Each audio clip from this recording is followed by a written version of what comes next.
Hello?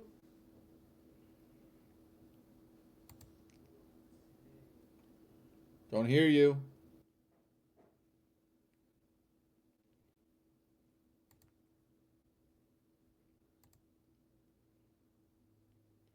Well, we've got some technical difficulties waiting for DJ to pop in.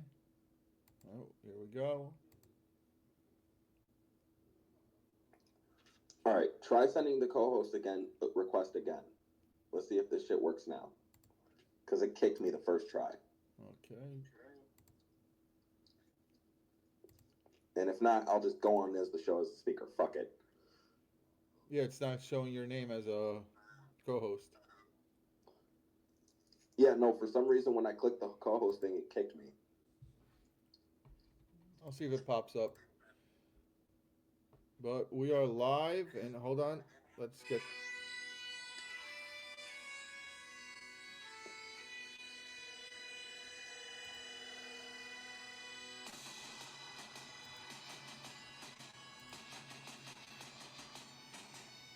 And we are here for episode 5. Woo woo! Your your pal has been going at it with me for the last hour or so. Which one? You gotta be more specific. I have a lot of friends. Hannah bitch. Oh, fuck that bitch. Simply because I exposed him and his bullshit, and now he's going on about 17 different things except for the actual conversation. But I'm shocked he hasn't brought up penises yet. The he, flaccid ones. yeah, Hasn't called you a lob. it's funny though because he claims that he doesn't care about what I have to say, yet he keeps responding. It's amazing sometimes how, you know, not specifically him, but people of his ilk, people who have the same mindset as him, go on these unhinged rants about how we're crazy and all we do is sit on Twitter or all we do is sit here and sow dissension. When that's literally all, it's like projecting much. That's all they do. They don't. You know what? Let's get into that when we do our new feature of the week, which will be what do we call it? The sicko. Oh damn! Hold on, I gotta go back and remember the name I came up for it. I can't even remember now. Fuck. Sicko. The sicko soapbox. There we go. Yeah, we're going to. That's going to be a fun experiment, I guess we could call it. I feel like it's the perfect way to get our frustrations out on the people we really don't want to give attention. You feel me? We give them their fix real quick, and we get it all out of our systems, and then we could just mute and ignore these fuckers. Yeah, but some of these people are too fun to mute. I've been challenged. Yes, they are. I've been challenging someone to block me or mute me for days, and they refuse to. And it's Oh, that's my favorite part when they refuse to do it. When they're like, I can't do it because then you won't pay attention to me. yeah, and It's that, fucking funny. and no, my favorite line he gave me was, "I'm not a pussy. I don't block people, but there's someone that I know you blocked because he can't respond to you because you blocked them. So it kind of, you kind of it Exactly. They're fucking hypocritical. got exposed as a hypocrite again. The guy who claims everyone else is a hypocrite but him. But we'll get to that later. Let's start off with the big news of the weekend. As you heard from the music at the beginning, Drew McIntyre is the new WWE champion. So is that what they're calling now? Not the Universal, not the World WWE World It's Heavyweight. They're just calling it the WWE no, Championship. no. I simply they technically call it the WWE Undisputed title, which doesn't make sense because you have two world champions. So you can't be undisputed if you have two world champions. Now, I was about to say because originally when you had after the invasion, you had the undisputed title, but because Brock was exclusive to SmackDown, they brought back the World Heavyweight title and put it on Triple H because he was the number one contender. Right, but they still ever since Roman, they still call it the Undisputed title despite the fact that they created the World Heavyweight title for Raw. So it's not really a Right. undisputed title, but that's either near or there for the conversation. DJ, what do you think of the match, the booking, the way the match ended with Jacob Fatu interfering. So, like, I thought it was the best. It might be me going far, but I think it was the best WWE TV match in a year. Purely as a TV match, it was one of the better ones they put on. It was an entertaining spectacle. They had everyone on their toes. People were really anticipating on how they were going to do this because I remember a certain co-host last week, not going to point any fingers, was saying he didn't see this happening because it was he didn't see the reason why they take the belt off Cody so soon, with Mania season coming up. Yeah, not so soon into his run, but so close to WrestleMania. Mania season, and I was making the arguments of Drew would make everything more interesting. Drew would be a better catalyst. You can do more with Drew, and there's more. It would make the Royal Rumble more interesting if Cody is in it instead of him having a match.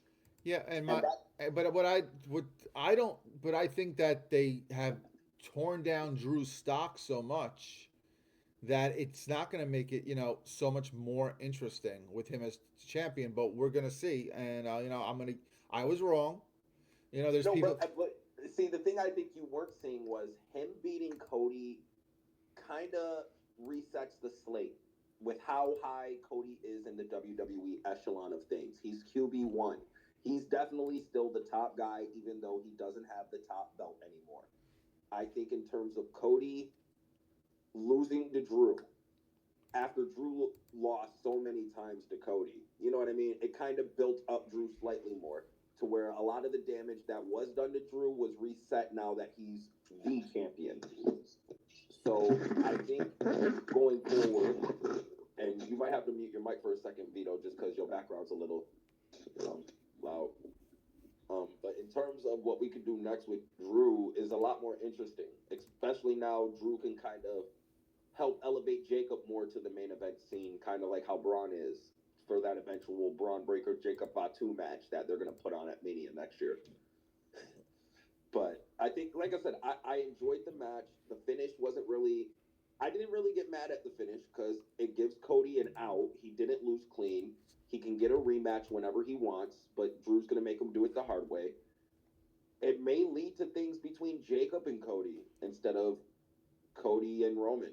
Okay, well let me ask you, because I've seen a few opinions. Do you feel that some people think that it's showing that Cody was the attacker, and they're comparing it to the way last year when Jade came back, and it looked like she was going to go after Liv, but she ended up going after Naomi. And people are saying, well, this just proves that they're going to make Cody the attacker. And I'm like, but Cody was really just collateral damage. He went directly after Drew. It wasn't even that because Drew was in the way to get to Cody, because even when Drew tried to climb out of the cage to run away from Jacob, he still went after him. It wasn't until Cody tried to interfere on the beatdown that Jacob got out of sorts and went after Cody, and incidental damage cost Cody the match. I think this is going to lead maybe to a three-way for the world title for Drew, at least. Not the world title, but for the WWE Championship for Drew going into Royal Rumble. I think that they might have a multi-man match as a triple threat to kind of establish Drew as champion. But they can't do that because they've already established they're doing a mini tournament for the challenger. Oh, yeah, they are doing a tournament. Then never mind. You're right. I mean, we might be able to do that at for Elimination Chamber. No, then that means both Cody and Jacob are definitely in the Rumble, and that could lead to more interaction with them. They could be a feud. I think Cody might try to elevate a few people before he turns heel. You know what I mean? Take a couple big losses. I don't think he's turning heel. They said that he's going to have a slight change of his character. I don't think he's, and I actually put a tweet out earlier. I don't think he's going to go full Homelander. But he'll turn and come until SummerSlam. But I think he's going to embrace some of the characteristics of Homelander, but he's not going to go completely to the dark side. Yeah, no, I don't think the heel turns come until SummerSlam. There's no reason to turn him heel until SummerSlam, unless they're that desperate for another top heel. But I don't see that happening. I don't see him turning heel, but I do see Cody taking a couple losses in the next few months to kind of lead that way there and have the people start losing their faith in Cody and see how he reacts to the adversity, quote unquote. But So again, I hold on. I got you in 2 seconds, TriStar. I'm just last thoughts. Best TV match they've done in at least a year. I can't remember a better TV match than that one. Um, Finish wasn't terrible. They've done worse finishes, and it was a way to give Cody an out. So I bitch when they beat people clean for no reason. Would a clean loss make Drew more established? Yes. But again, Cody's the top guy. He's QB1. He's the main guy. I, you know what I mean. I him losing to Drew elevates Drew no matter what. Does Cody versus Roman potentially at Mania need the title? No, but I really hope to God they don't do Cody versus Roman at Mania.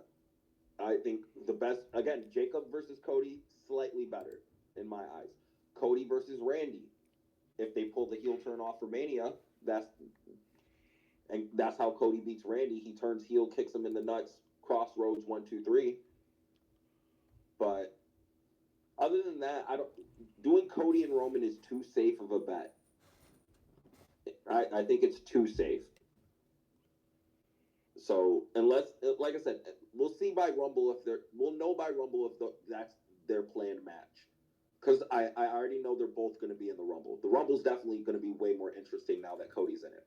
All right, well, let's talk Drew's first challenger at the Rumble. So they're doing a mini tournament.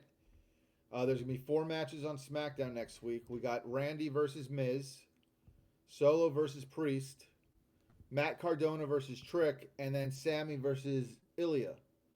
The winners of those 4 matches go to a 4-way at Saturday Night's main event, which is a week before the Rumble.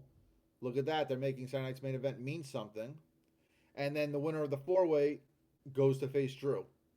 Who do you think it's going to be? For me, it's between Roman and Sammy. Sammy is the least likely of the two. And TriStar, I'll let you get in this after me. Sammy's the least likely of the two. I think Randy's more of the safe bet because he's the old. Him teasing Cody, the tease with Cody, what I'm going after that title after you finish with such and such. The tease you were talking about last week would kind of make in your mind, oh yeah, they're definitely doing Cody Randy for Saudi. Randy and Drew have history. Randy, no one's gonna bat an eyelash if he gets the main event in Saudi. And I feel like again we got to remember where it's gonna be in Saudi. I think Randy's the most likely bet of what they want in terms of how the Saudi shows go. Right, what are you thinking? What about Sammy, seeing that it is in Saudi? I think Sammy loses. Either Sammy's in the 4-way to keep him out of the Rumble, which they've been really protective on not letting Sammy lose. Yeah, but he still can be in the Rumble because the 4-way is going to be a week before the Rumble. So the 3 who lose can technically be in the Rumble. Oh, yeah, okay. Never mind. You're right. Still, though, I don't see Sammy winning the match to lose in Saudi. I think they're very protective on not making him lose because he's kind of not the hometown guy, but he's their guy. Ever since he's started coming to Saudi Arabia, he gets the top reactions out of everyone. And I don't know. We got to see where it plays out from here because Sammy, again, when they announced Saudi, I said Sammy was easily winning the Rumble, and that was before they announced Saudi Mania. Then I'm like, fuck, that's when Sammy's winning his world title. He's not going to win it this year. So, I don't know. I don't want to say, I think Sammy's going to be in the 4-way, but I don't see him winning. That's why. But that's only if Randy doesn't win. Because Trick is obviously just, there to try to elevate him and show that he's the big time call up. Because there's no way they're putting Matt Cardona on a fucking pay-per-view. Well, it's gonna be Randy. It's gonna be probably Priest. Well, I think they'll give it to Priest over Solo. I think Uncle Howdy will cost Solo that match. Okay. Cardona's gonna put over Trick Williams because Trick's gonna go to that 4-way. and then Sammy, and then you could have you could have the odd man out, which would be either Priest or Solo, take the pin, so Trick doesn't lose the match. He's not pinned yet, but he doesn't have to move forward. The beauty of a four-way. Okay, I'm not against it. Well, let's get TriStar in here. We've been talking over him. He's been waiting. Yeah, thanks for having me. I will say yes, the match between Drew McIntyre and Cody Rhodes was a great match. I would say best match of the year so far. But no, it was a great match. I mean, I did think it's kind of weird changing the title on a Raw instead of waiting until like the Rumble or even WrestleMania. But okay, now do I want it to be Cody and Roman again? No, because I think that you've already done that twice. I don't think you need to do that again. I mean, I don't really see people now really clamoring for Roman Reigns to come back. And I don't think you really need him. I know it sounds crazy, but I don't think you really need him. And then also, too, I look at just the fact of it being in Saudi. In my opinion, Gunther should win the Rumble. You put all this heat on him, you need to capitalize on it. But hell, no one considering that Sami Zayn is beloved in Saudi Arabia because he's from Syria. Well, actually, no, technically he's from Montreal, but his family's Syrian, so He's a Middle Eastern. He's a Muslim. He's of Middle Eastern descent. They love him in Saudi Arabia. So. See, I don't. So I don't think Gunther is winning it because I think even though you're getting the match Monday, I still think you're going to get AJ against Gunther at Mania. No, I don't want that. To me, you put all this heat on him, and yeah, that was cool. The night after, or whatever, for him to come out and say, "Yeah, oh yeah, I made John tap out. He gave up." Blah, You know blah, what? blah. I think you're right, TriStar. I'm siding with TriStar on this one. In terms of how everything's set up right now, Gunther should definitely win the Rumble and be Drew's opponent. Yes, because they that'll be match of the night. Exactly. It will. You already know they have phenomenal chemistry. They'll just beat the shit out of each other. Neither guy is hurt by the loss, and it's an interesting matchup. They've never. I don't. Because they just beat the hell out of each other. Yeah, I don't think they've had a singles match. Now I will say of this decade, my favorite match of this decade was that triple threat with them two and Sheamus. No, was it WrestleMania 39? I believe they did have a title match, and Drew lost because of Punk. Oh, well, maybe they did. I don't know, but I'm just saying that's what I would do. And here's what you do with Braun Breaker. See, everybody keeps talking about him being a heel, but he's got kind of like that kick-ass baby face look to me. Because he's a genuine good guy. He doesn't have that heel personality. He can cut a promo like his uncle, but he doesn't have the bombastic personality Scott does. He just comes off as more of a babyface to me. I mean, that's just my opinion. He's more of like in Mid-South where like Hacksaw Duggan was like that kick-ass babyface, as Cornette would say. That's kind of what I'm thinking. And what you could do is you have Gunther just go on this run like, okay, the match this Monday night, tomorrow night with him and AJ, I have him squash AJ in 5 minutes or less. Then you go out there, you have him win the Rumble, and then you go out there and let him have a hellacious match with him and Drew McIntyre at WrestleMania. And then and one thing about Gunther, he's proven it. He can have long title reigns, and that's what Triple H loves having, is long title reigns. So you have him be the champion till WrestleMania next year, and during that time, you build up Braun Breaker as, you know, the badass he is and everything, and then that's your main event for WrestleMania next year. And you have Braun Breaker win the Rumble next year. So, real quick, I want to respond to something Hub said in the comments because I don't agree. He said, I can't talk due to being in line at Epic Universe. Fuck you. But I think Cardona is going over Trick is low-key on the table, and he thinks Sammy winning, challenging Drew at Saudi put Sammy versus Drew at the Rumble. And the only reason I disagree with that initially is just because I don't see Sammy. They're not going to make Sammy lose in Saudi Arabia. I don't think they want the backlash from that. That's like not the good kind of heat they want to generate.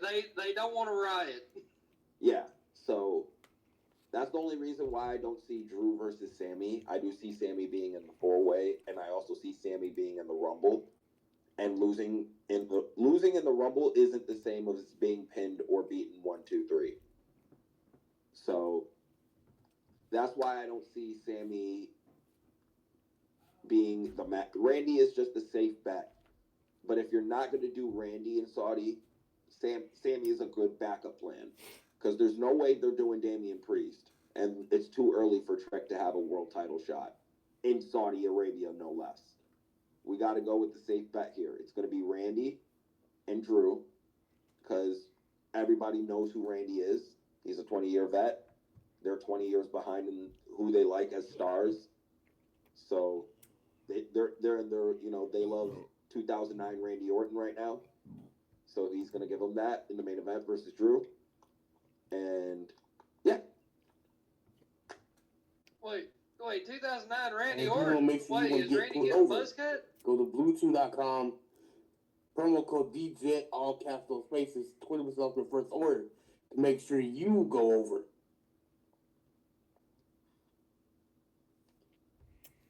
Lombardi. Yeah, shout out to Blue Chew. I tried it. Oh, my God. On the recommendation of KPG, I tried it, and it took me from having an average size cock to just a big fucking baby leg. Okay. Y'all need to. My dick works. That's all I gotta say. Again, that's promo code. So if you want a big horse cock, just take Blue Chew. Okay. Okay, all y'all motherfuckers gonna get me canceled eventually. I swear to God.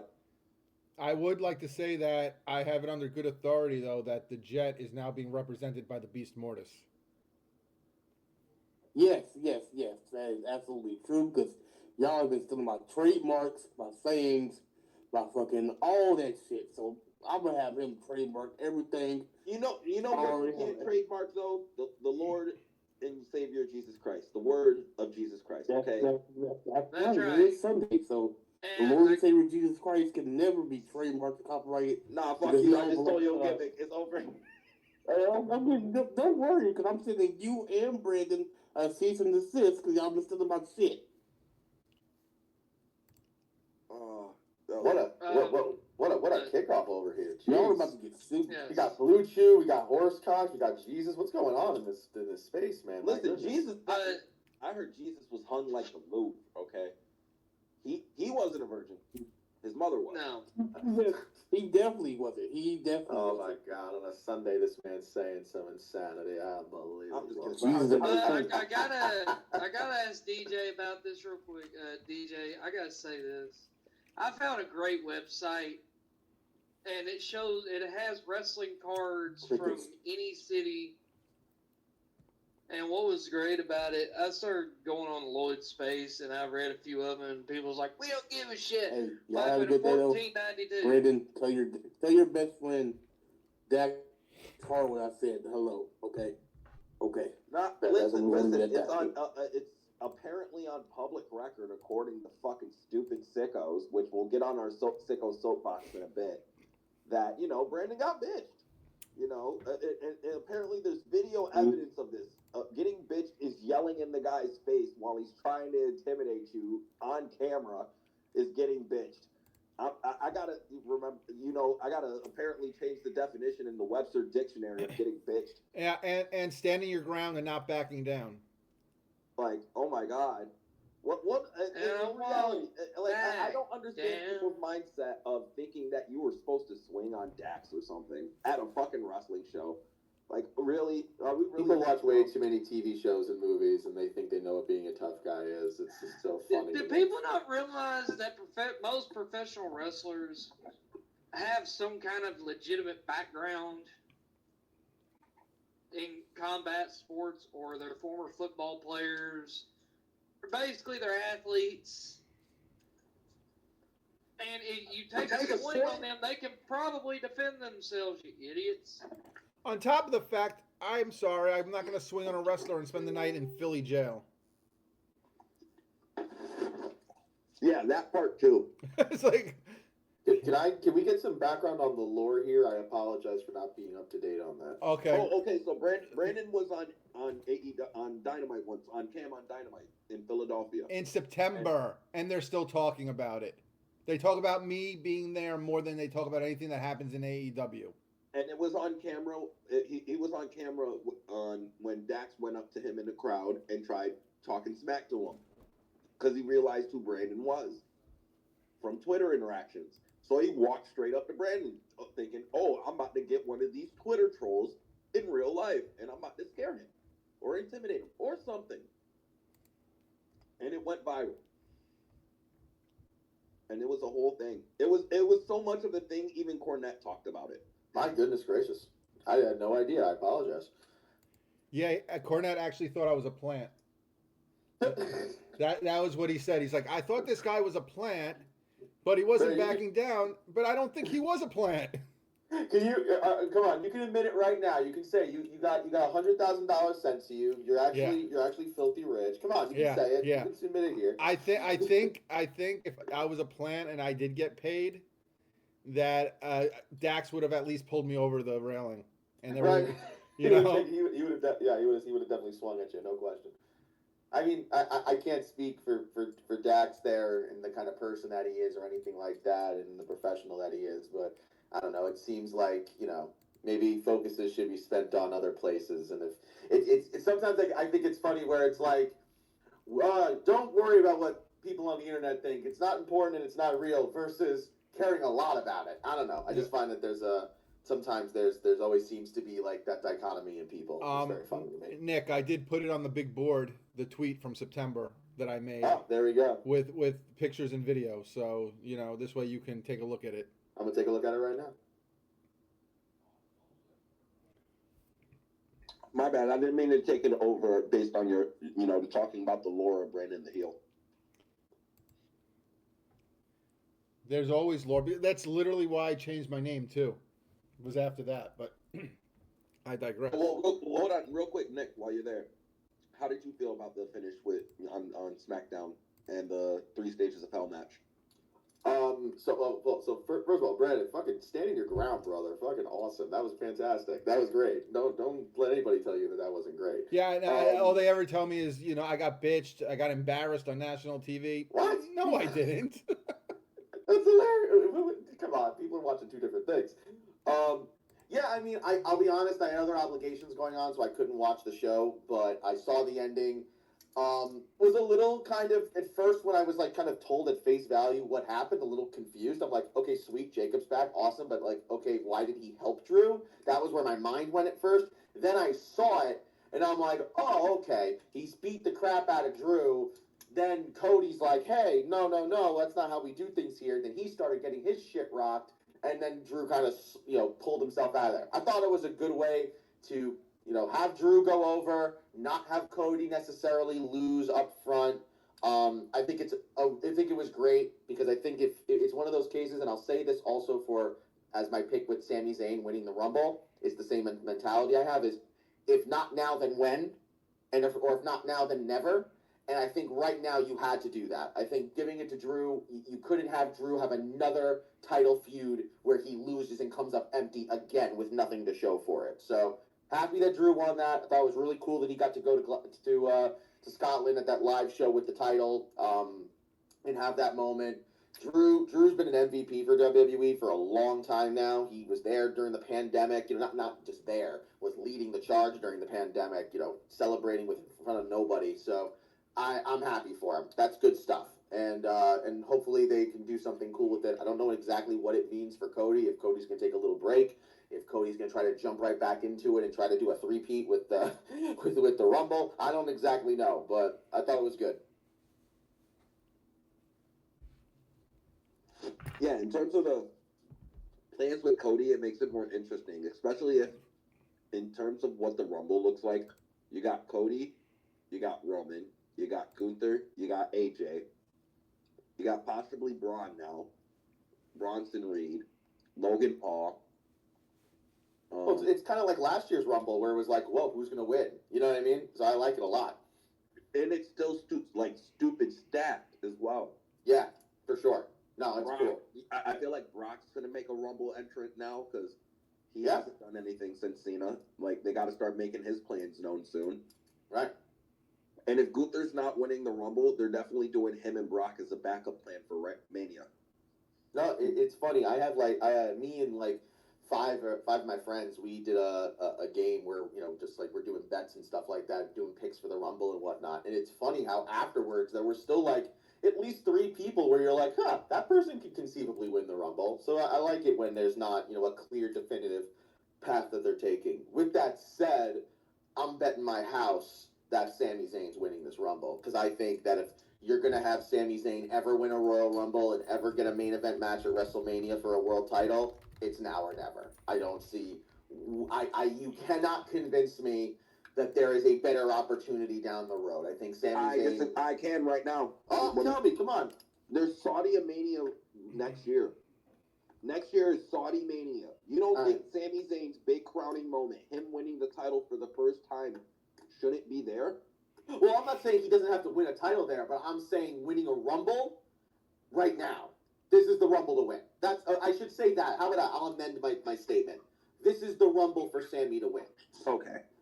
So they could do a Cody 2.0. He gets to the main event and he doesn't win and he looks sad as the champion, whoever that person is happy walking away, and then at Saudi he has this big moment where he wins. But I think this is 1,000% the Rumble where if you have any aspirations of Sami being a main eventer with the world title, then this is the time to do it and put him over like fucking crazy, more than you already have a bunch of times. I don't know. See, in terms of putting him in world title contention, I don't think Drew's the guy for him to have a world title match at Mania with. And B, I don't see the benefit in having Sami Zayn just have the match and then lose. Like, if he's going to have the big WrestleMania match, he should win. And the only person he should be beating for that belt at all should be Kevin Owens. And he ain't coming back anytime soon. But TriStar had a good suggestion with Gunther. I mean, if you find a way for Gunther to get a title again, that could be a fun main event. Just saying. But that would have to be next year in Saudi Mania. That's why I think I want Gunther to win this year. If Gunther, I think, is in the best position to have to win the Rumble, especially for you're going to get a hell of a match between him and Drew. It's going a great match between him and Drew. If Drew's his pick, I don't see him trying to go after Punk. No, they got to keep Drew and Punk away from each other for, in my opinion, a really long time. Because you can't. I know he already took a dig at him on Twitter. It was hilarious. He posted a photo of himself. He goes, "See, no T-shirt needed." I thought that was great. But I do not want them touching or being on the same screen for a long time as much as possible. They did that. It was beautiful. Give it some space. DJ, real quick. Go ahead. Do you remember how last week we were talking about Jericho coming maybe this past Monday, and you wanted Judas, and I said I was praying for it not to be Judas just because I wanted a meltdown? Yeah, and I hope neither of us got what we wanted. Yeah, I hope Sami wins it because I want Leo to have a meltdown. It's the only reason I want Sami to win it. That Raw was rough. I'm not gonna lie. I was there for that Raw, and I mean it was a cool vibe to an extent, but it felt like, I don't know. The main event, it was a one-match show because the main event was fucking great. I don't care how anybody else feels about it. It's just my opinion. Being there, awesome atmosphere, 11 out of 10, 10 out of 10, whatever. But my goodness, everything else kind of was like, okay, to good, but you just kept feeling this thing of like, okay, we're doing this thing with Stranger Things. Are we gonna do something cool? What's gonna happen? Is there has to be some kind of tie-in with Stranger Things beyond just the aesthetics, right? And then it wasn't, and then the show just kind of ended. And the crowd there was really funny because like the show ends, the place goes nuts, Punk's, celebrating the whole bit, and everyone's kind of just standing there like waiting, like, okay, is something gonna happen? And then the lights come on, and they're like, okay, guys, thanks so much for coming to Monday Night Raw. Drive home safe, blah blah blah. And you're like, damn, okay, fine. But that means they're just saving him for Rumble. There's not a doubt in my mind Jericho hasn't put pen to paper already. He signed that shit January 1st or January 6th, one of the two. Well, I'm sure, but I'm just saying, like, it just that Raw specifically just kind of felt like if you're gonna do all this pomp and circumstance with Stranger Things, and you're gonna come out and say in the first 3 seconds of the show that tonight we're gonna turn, the wrestling world upside down. I know it's a pun to the show, but like you're gonna say that, then you kind of like have to do it. Like you did nothing. If the big turning things upside down was having Maxine lose her Intercontinental title to Becky, that's not doing it for me, dog. And the Kabuki Warriors losing their tag titles. They thought the 2 title changes would be enough. I feel the same way as you. I think also based on how good SmackDown went, because SmackDown was pretty good for the most part compared to how it usually is, and Raw was kind of a letdown because they teased Jericho, and that was pretty much the speculation around Raw. What is Jericho going to come? Are we going to see him? And no Jericho. And someone made the comment on Rock and Ropes Tuesday that Raw was basically just women and Mexicans. Not to be on a racist thing or anything, but that's it. Pretty much 90% of Raw, that's what it was. Either women's wrestling or luchadors or somebody of Mexican descent or Hispanic descent. And I'm not saying it was like a bad thing, but I felt like they were trying something that just didn't work. I think the best, and up to the main event, my favorite match of the night was Lyra and Liv because it did what it needed to do. Had 2 solid girls in there. My co-host tried to say it was sloppy. I was like, it was the least sloppy of them all, and it was the right conclusion. It was the right thing to do. Get Liv hot for the Rumble. I mean, the one probably winning this bitch. I was about to say, on the topic of Liv Morgan. I mean, is there any? I mean, I do think it's a bit open because there are some people who could, but I think this is Liv's Rumble to win. But that's see, I disagree. There's no one in the same contention as Liv. Like no one not on her level, same position. Yeah, you know what I mean. Liv's in the perfect place, perfect position, perfect spot. And if Stephanie's still champion, it'll be a solid match, and she can carry that feud. And maybe it could even also lead to the eventual Roxanne turn and, elevate Roxanne in that next level. Have her and Raquel ditch Liv or kick her out the Judgment Day or whatever. It depends. I think that's why there are places they can go. I know they're not going to do Liv and Jade. I think that's why they've also been kind of low key since her return, of not really overexposing Liv. So that when she does win the Rumble, it's a much bigger shock. And it's not being seen right in front of you that, you see this one person getting super pushed. So they're going to win the Rumble. So they're keeping her pretty low key since she's been back. She had her first match Monday. But before that, she had maybe, she was either like in a manager role or she just had a backstage vignette. So I think they're intentionally keeping her, I don't want to say held back because held back's the wrong word, but they're not letting her go full down your throats. Yeah, no, definitely. And like in terms of, there's really nobody else in the Raw division right now who can challenge Stephanie for Mania. Ergo, why they're not taking the title off of her? They're just letting her heal up. They know she'll be back by Mania, and 9 times out of 10, she's probably dropping the belt to Liv anyway. Well, I don't think she's out. They said that she's still cleared for contact, so it's not like, we saw her with the walking boot, but I don't think it's so much, it's not an injury that they have to realign their plans. No, that's what I'm saying. Yeah. That's why she's probably not going to wrestle. She's probably not wrestling at Rumble. Well, I don't think she was anyway because there was only supposed to be 4 matches no matter what, and 2 of them were the title matches. True. So you got the 2 Rumble matches, and then you got, well, now it's Drew against whoever, and then probably Punk against LA Knight, and those were your only 4 matches you're going to have on the show anyway. So I don't think you were getting a singles women's match on the show no matter what. So Especially with the Rumble, yeah, you're right. yeah. So who do you if it goes Liv against, let's just say Stephanie at Mania, who does Jade face at Mania? Bianca Belair. Overturning Bianca. Bianca's I gonna. see Bianca winning the Rumble over Liv. I see Liv winning the Chamber. Hold on, Jameer. Hold on. I gotta kill your hypotheticals. Bianca's winning the Rumble. I mean, not the Rumble, the Chamber.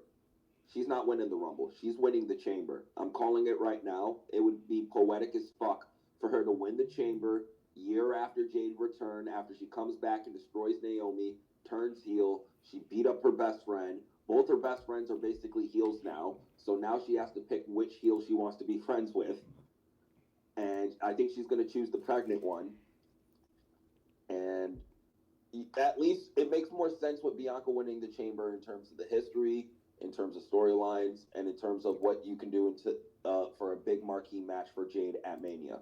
Bianca's their best bet. I think it's kind of obvious at this point. Well, I still think Belair win the Rumble. You think Liv winning the Rumble. So we can agree to disagree.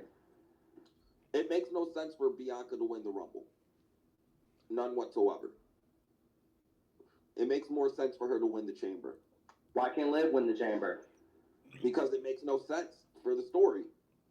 If, again, Liv winning, it makes the build for Mania a lot more easier on the Raw side. SmackDown, it would make more sense for the Chamber. Again, especially with Jade return, it'd be a year after Jade's return.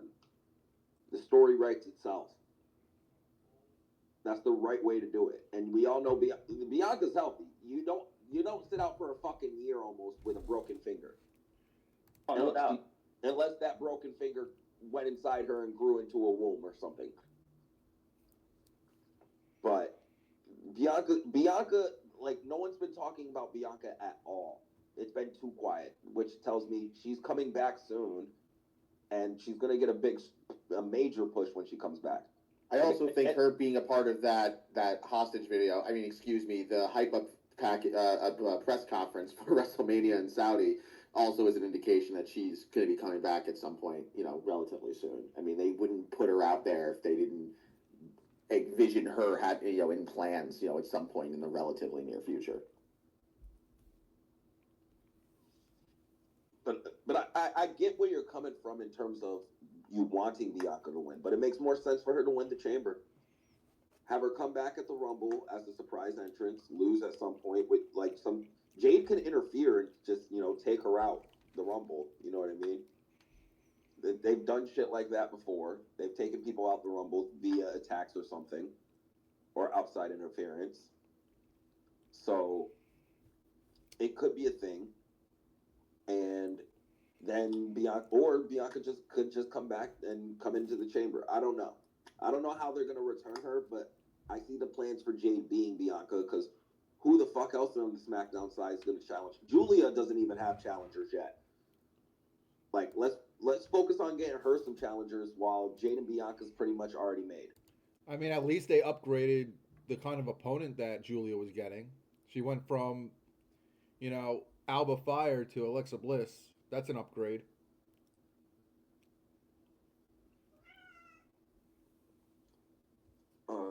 Anything else SmackDown wise we need to talk about? No, I think the main part was that. All right, let's go to a topic I know you want to definitely talk about that will cause some conversation talk. Dominic Mysterio winning ESPN Male Wrestler of the Year, and people losing their ever-loving fucking minds over it.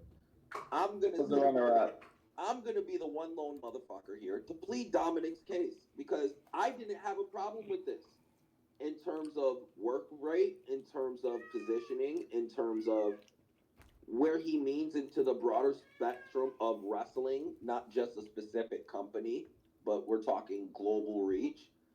Dominic's the guy. I don't give a fuck. Nobody was getting more reactions than Dominic. Nobody was at WrestleMania. He was one of the loudest pops when he won the belt. People were cheering out their fucking minds for it. He had one of the hottest matches on WrestleMania. That's check, one check. He was one of the top stars in AAA this year. That's a whole other different company in a whole other different part, a whole different country. That's check mark number 2. It's not like he wasn't out here working on the regular. He works more than most wrestlers, at least mainstream. Most of these guys are working once a week, once every other week, if they're lucky. There are some motherfuckers in AEW only working once a month. So, in terms of work rate, he's got it. In terms of match quality, Dominic has not had a bad match this year. The only person who give him a bad match is Dave Meltzer, and I'll get to his big-nosed ass in a second. But Dominic being Wrestler of the Year, you can make arguments for it. To sit here and I see people said he's not even in the top 20. Are you on fucking meth? Dominic's in the top 5. Yeah, the guy who was arguing with Hub today was like, I felt like he was just naming AEW wrestlers just to push Dominic out of the top 20 conversation. Just to name names. It's fucking stupid. Like, and in terms of drawing power, Dominic is a proven draw. Like, he was naming Kevin Knight, Speedball Bailey, and whatever you think about them personally, whether, their character, whatever, they weren't in a conversation to be the top wrestler in the world when they've accomplished nothing but were mostly tag guys. The guy. And again, let's also publicly state this. It's subjective. This entire conversation right now is completely subjective. And I you know what I mean? There's don't no right or wrong right. answer. I hate the year-end awards, but it just was such a talk today. I felt, let's talk about it. No, but in terms of having the conversation, like the point of the entire list is to have these conversations and talk about why or why not, or where would you put this people, you know what I mean? So like Dominic being number 1, he wasn't the top box office attraction. He wasn't the top guy in the company, but in terms of wrestling as a whole, like consider this the workhorseman, you know what I mean? The workhorseman award. He definitely got it. Again, he was getting top reactions as a heel, getting booed out the fucking building. And I also think people are dismissing the fact that he's the AAA Mega Champion. That's the World Championship for AAA. And that he's too. Like, no, that's what I'm saying. In terms of, I just think honestly, man, like what I don't like is, first of all, like, because if Mystico, let's just say Mystico, for example, right, won ESPN Wrestler of the Year, they would be doing backflips over it, even though nobody aside from wrestling fans know who he is. No, that's what I'm saying. Mystico doesn't have mainstream appeal though in the U.S. to where Dominic has mainstream appeal everywhere. Again, he was getting booed out everywhere. In the UK tours, he was getting booed. Mexico, when he go to AAA, he was getting constant react. He was more like in AAA. He's kind of like how CM Punk was towards the end of his run, where he was the top heel and the top babyface. No matter what, he was getting reactions from everyone. There were people cheering him and booing him, kind of like Cena in the 2010s as well. There were people cheering, "Let's go Cena," and half of the other arena would yell, "Cena sucks." No, and that's why I say, like, the thing that struck me as bullshit is just when he was, not even what he said about Dom, but just when he says, like, "Oh, my readers are more knowledgeable and my awards are the only ones that matter." Dude, you're begging for fucking new subscribers. Not even that. Let's apply logic real quick, okay?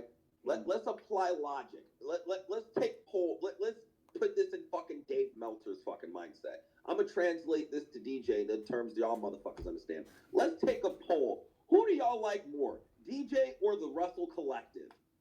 I bet you 90% of this room is probably gonna say DJ, and one asshole is gonna sit here and be like, the Collective is better. I mean, the Collective's obviously better, DJ. You see what I mean? But you know what I mean? But the people who I'm asking the question to already have a specific bias because they are already pretty much on a certain side and not open to the other side. And this is the thing, bro. I've tried being cool twice already, and I'm pretty sure you can probably relate. And still, no matter what, bro, these fools do not know how to keep it wrestling.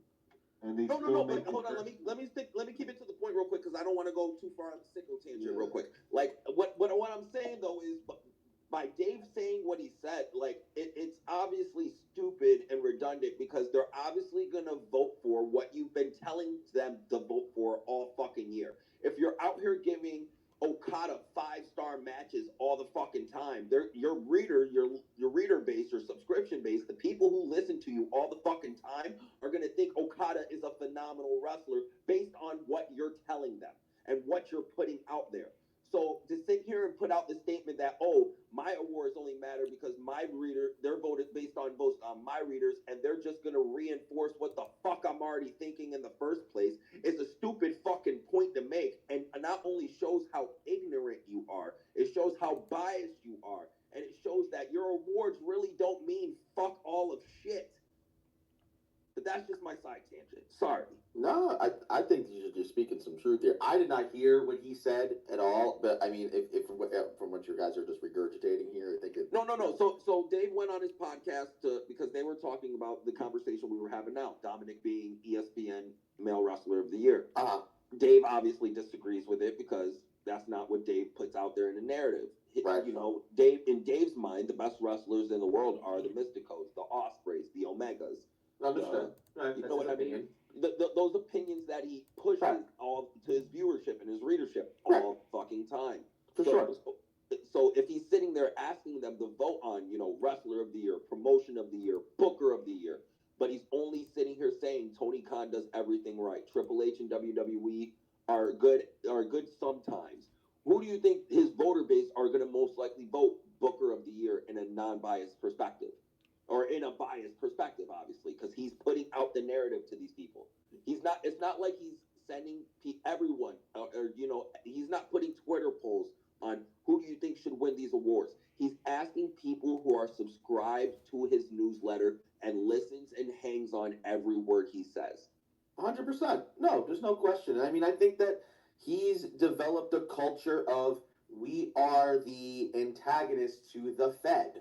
I think he's made that very clear. I mean, I think that even people who are deep in WWE, you know, camp, I guess, and it's so stupid to even put it in terms like that. I've said, like, listen, Dave's a really knowledgeable wrestling historian. He knows a lot about stuff, you know, but his opinions, you know, are his opinions, and they're just that's all that they are. And he clearly gets a lot of access with AEW. They love their relationship with Dave. And there's a reason why he is the way he is about when people on that roster and stuff. What's sad is that it actually takes away from their greatness because it makes people say, oh, well, they're just getting pumped up by Dave Meltzer in this group. It actually deters people from getting interested in them, which is sad. But to just go off of the point he made about Dominic, we're talking about a guy who had every opportunity to fail and has not once failed. I mean, the guy bypasses NXT. The guy's he's 28 right now, but he's been on the main roster wrestling since the pandemic, you know, working with his dad. And his growth. Hold on, let me add something though. He was Sure. an NXT North American champion for a bit. He did have him and the Judgment Day did have a small stick down there. No, I'm not denying that. I'm just saying it wasn't like he had to start in NXT and have a bunch of, you know, build his bones there and stuff like that, and then they gave him the opportunity for the main roster. He was right there wrestling with his father.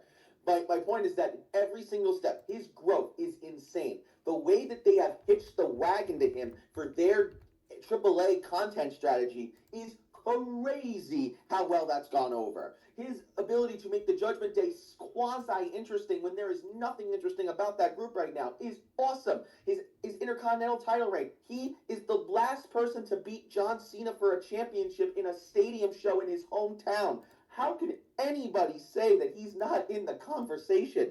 I mean, my goodness gracious. It's so disingenuous. I think that's like the biggest antithesis of it all. It's so disingenuous. It's so obvious. It's based on your really weird, jaundiced view of WWE. You don't like how they do professional wrestling. You don't like how they conduct their stories. You don't like how their quote unquote work rate is. So you base it off of your, you know, weird view of what wrestling is supposed to be.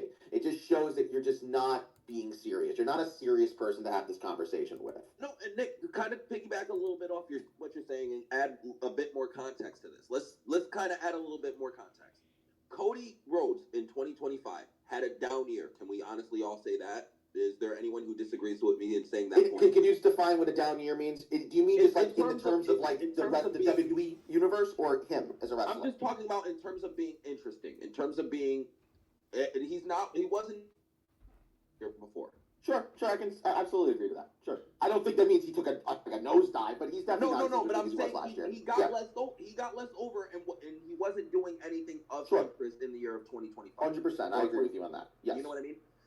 Roman wasn't around at all, even though he really is honestly right now still WWE's top box office attraction. He only had 4 matches this year or last year, so he can't be in contention in terms of work rate.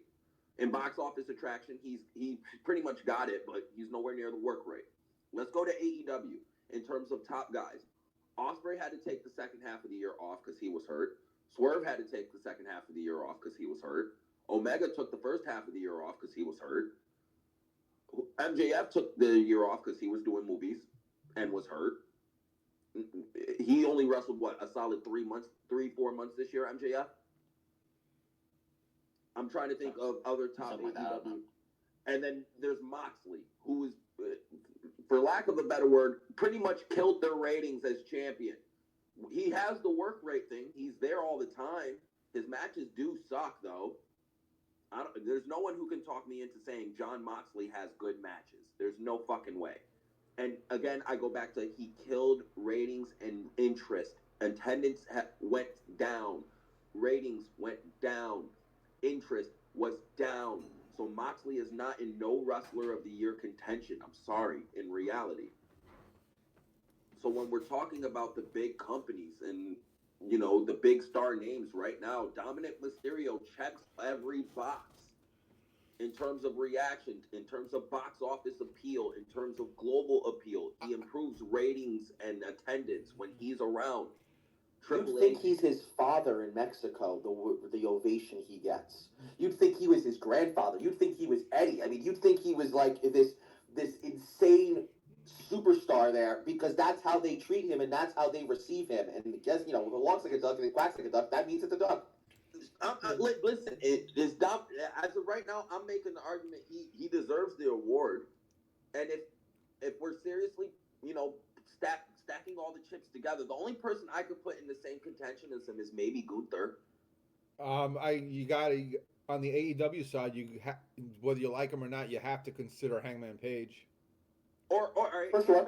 Hangman maybe, but again, if you're stacking him versus Dominic, Bandito Dominic wins. Bandito.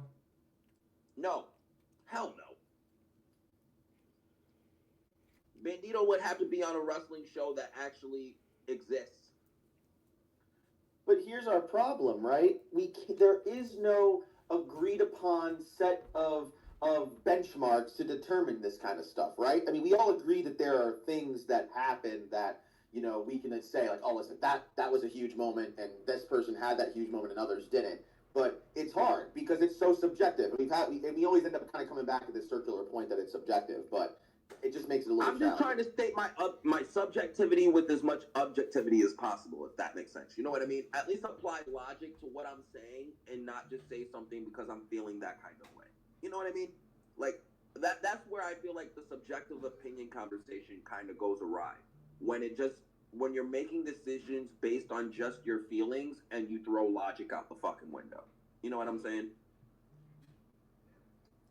Just not in terms of, everyone, again, this list is completely subjective. It's one person or a bunch of other person's opinions they came up with to try to, give people like us conversations to have. Like, no, this list is right, or no, this list is wrong, or blah, blah, blah.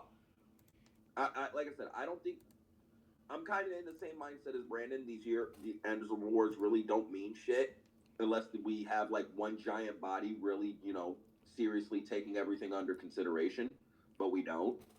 So like Dominic being Wrestler of the Year isn't, like I said, it isn't blasphemous because he's definitely in a top 3 conversation if we really sit here and have the conversation. But go ahead, Brandon. Sorry, me and Nick kind of dominated it for a second. Well, the other Nick was suggesting Takeshita, Kyle Fletcher, but I don't think they're they could be in the top 20. I don't think they're at the top.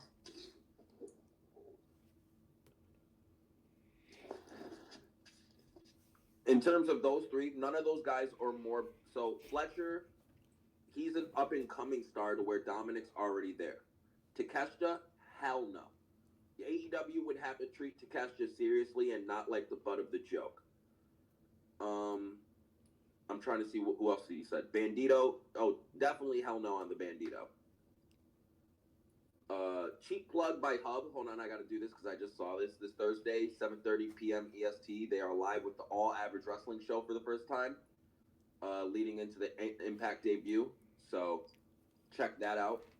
Cheap free plug because we love Hub here. Yeah, we're streaming on multiple platforms because of Hub, so we definitely have love for Hub. Love Hub.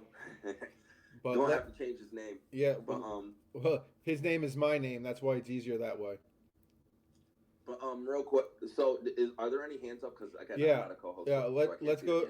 Let's go to Co-Pro, and then we're gonna move on to TNA. Oh, Corey. We'll go Corey after Co-Pro because I just saw that. Yep. Hey, go Corey first. Hold on. All right, Corey, go ahead. We're talking about the Dominic Male Wrestler of the Year ESPN thing. Dave being an idiot. Blah blah blah. You can go into that. You talked me into something on another space for Wrestler of the Year, and I'm kind of leaning toward Trick Williams. Really?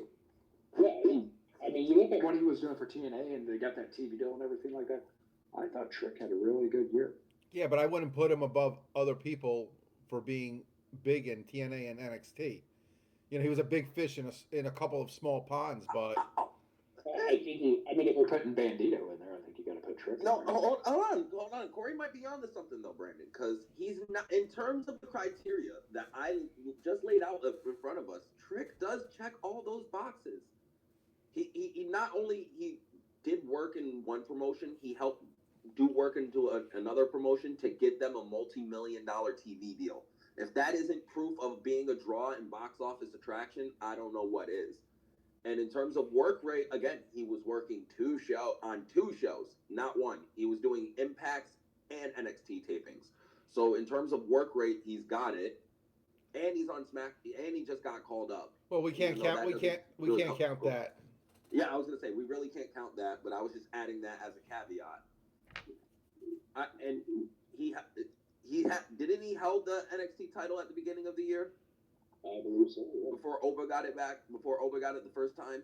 So he held two different world titles. I think Oba beat him last January for it, but he didn't hold the title for the entire year. He only held the TNA title. But he started the year as the NXT champion, yes, and then went on to become the Impact World Champion. So correct. he technically held two world titles that year in a broader sense. Yes. So you can kind of put Trick in. You could put him in the conversation. He's definitely, I would say, he's a top 4 contender. But no, I agree with Dominic based on the fact of like the dude went out there with John Cena in Boston, and he looked like he belonged. He did not look out of place at all. And then he gives Cena the IC title. Then he wins the title again at Mania, or not at Mania, Survivor Series. And then he's had that hell of a run in AAA. So he's been a world champion this year with AAA mega title. So I think Dom is fair. I think that's fair. No, but it's just funny to see all these AEW fans do this. Just turn instantly after Tony just posted the same day the Dominic thing came out. That FTR won Tag Team of the Year. Hangman, I think, won either comeback or Hangman, I think, won something. And then Revolution got pay-per-view of the year. Oh, they were quick to say, "Oh yeah, these count." But then when Dominic wins Male Wrestler of the Year, "Oh, this entire list is bullshit," and ESPN don't know what the fuck they're talking about. It's like, come on. And ESPN is paid, and WWE paid off ESPN, but not for the other ones. Only for Dominic's. Only for Dominic to win Male Wrestler of the Year. But the other not category, for FTR to win Tag Team of the Year in a year where Tag Team Wrestling was complete and utter shite. Who is really competing with? And honestly, Bro Dito was a better tag team this year than fucking FTR. I'll sit here and say it. Like FTR was definitely not tag team of the year.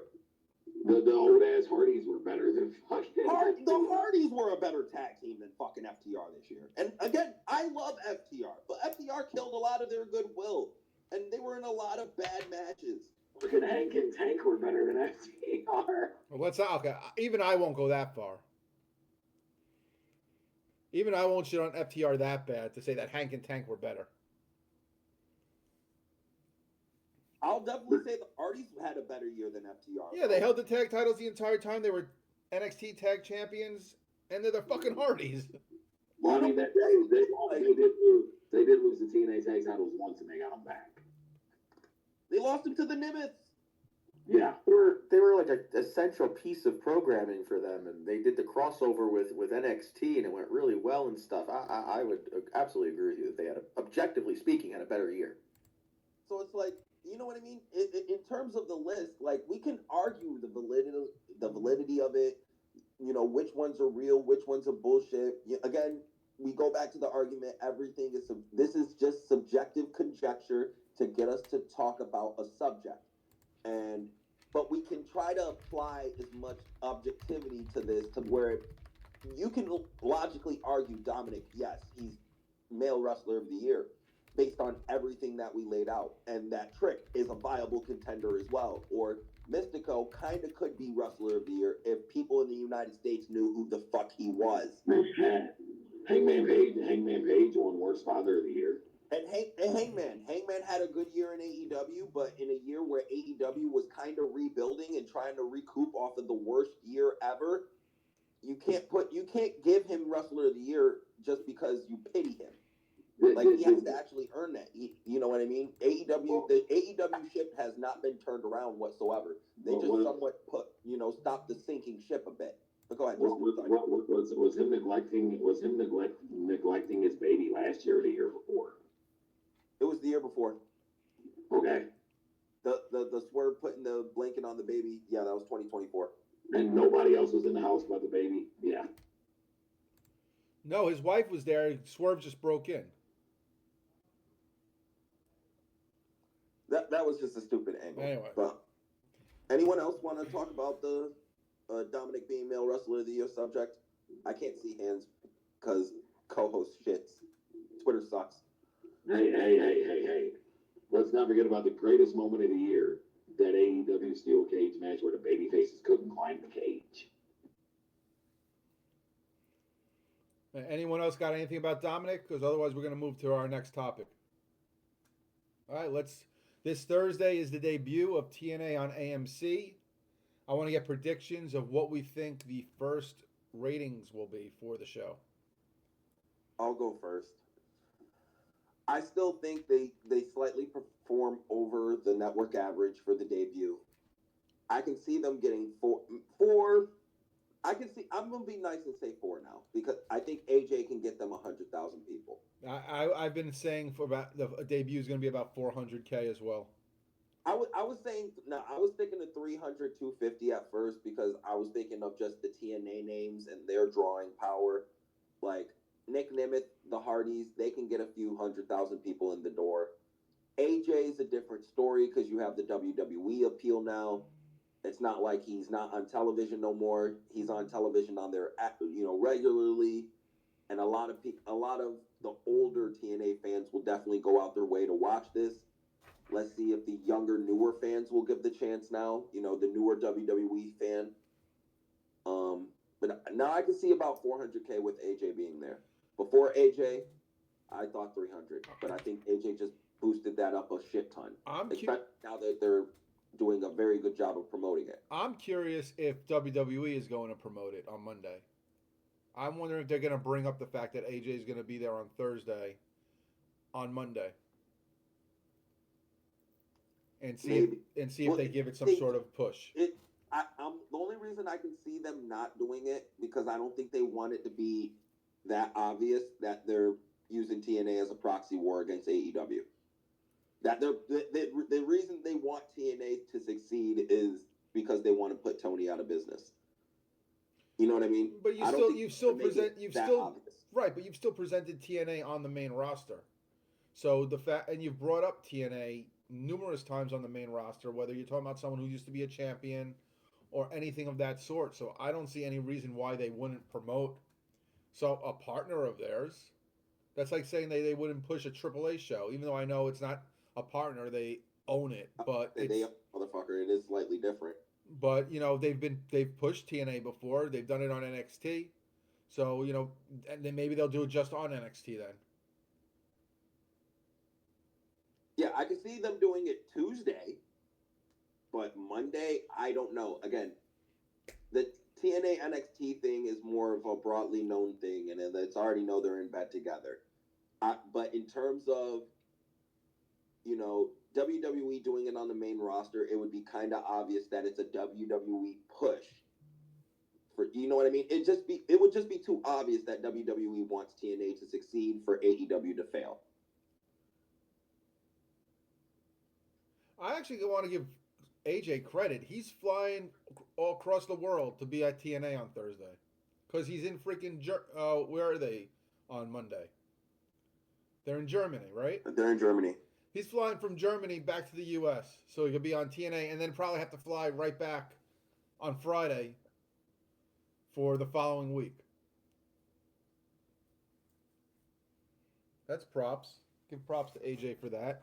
Anyone? But no, yeah, I'm gonna stick to 400K for now. Yeah, I think 400K. In terms of the height of the show, they might have 600,000 viewers, and then they'll slowly drop and lose interest throughout the show. Maybe it depends we'll see how well they keep viewership. Like I said, we'll know by the averages because they'll definitely drop them. But yeah, a safe bet is 400K. I think they're gonna level out to be about 250, 275. All right, who's first? Who wants to join in on the pool? Anyone else got predictions for the first TNA show? I said this when it was announced. I said I think they do 500K the first show, and then every week, after it drops, and the average ends up being about 350K. I think you're giving way too much. 500 and then 350. I think that's giving them way too much credit. I'd say between 3 to 350 every week. Again, before the AJ announcement, I'd say Justin was crazy. They could do it. 500K is kind of within the TNA, NXT, AEW share of things, the non-WWE, the non-main roster share of wrestling fans. You know what I mean? We're not, and Moose and Matt Hardy and everybody have come out and said the same thing we've all talked about. Now with this AMC deal, with them on AMC, you look for some main roster talents to be appearing on TNA. I don't see upper echelon main roster. No, but people like Rusev and Sheamus and people like that I can see. Yeah, stuff that they don't for people they don't have shit to do for, but they still want them to be active and stuff. Yeah, I can see TNA kind of turning now with the TV deal will turn into something like an OVW, to where they can send guys down there to rehab or shit like that, or just do shit. I mean, you'll still have the NXT stuff crossover, but I don't want to see any WWE guys who don't have a history in TNA just show up for the sake of showing up. So you could have you don't have a history though until you make one. Yeah, but they've been around for a quarter century. It's not like I would be okay with R-Truth showing up. He has history there. Matt Cardona, obviously. Guys who actually have history there. AJ obviously is, TNA, legendary in TNA. I don't want freaking guys just showing up just to show up because we have nothing else for you type stuff. I think that's, you're going to go too far into we're using TNA to, try to bring down AEW as opposed to, keeping it low key that, these are just guys who have history there.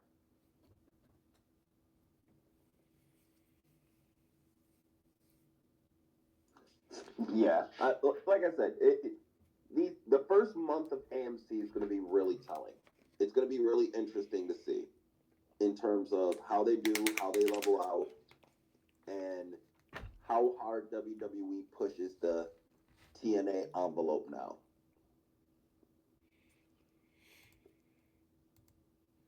Yeah, that's what I'm really curious. I'm curious how much we get outside of NXT of the push for TNA.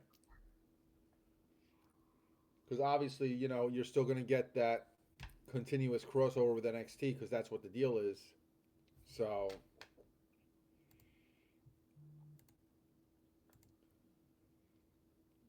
CoPro, you got something, or is that an old hand? Can I say something too? Go ahead. Oh, go ahead, Leo. Hey, can everybody hear me well? My bad. Yeah, you're good, bud.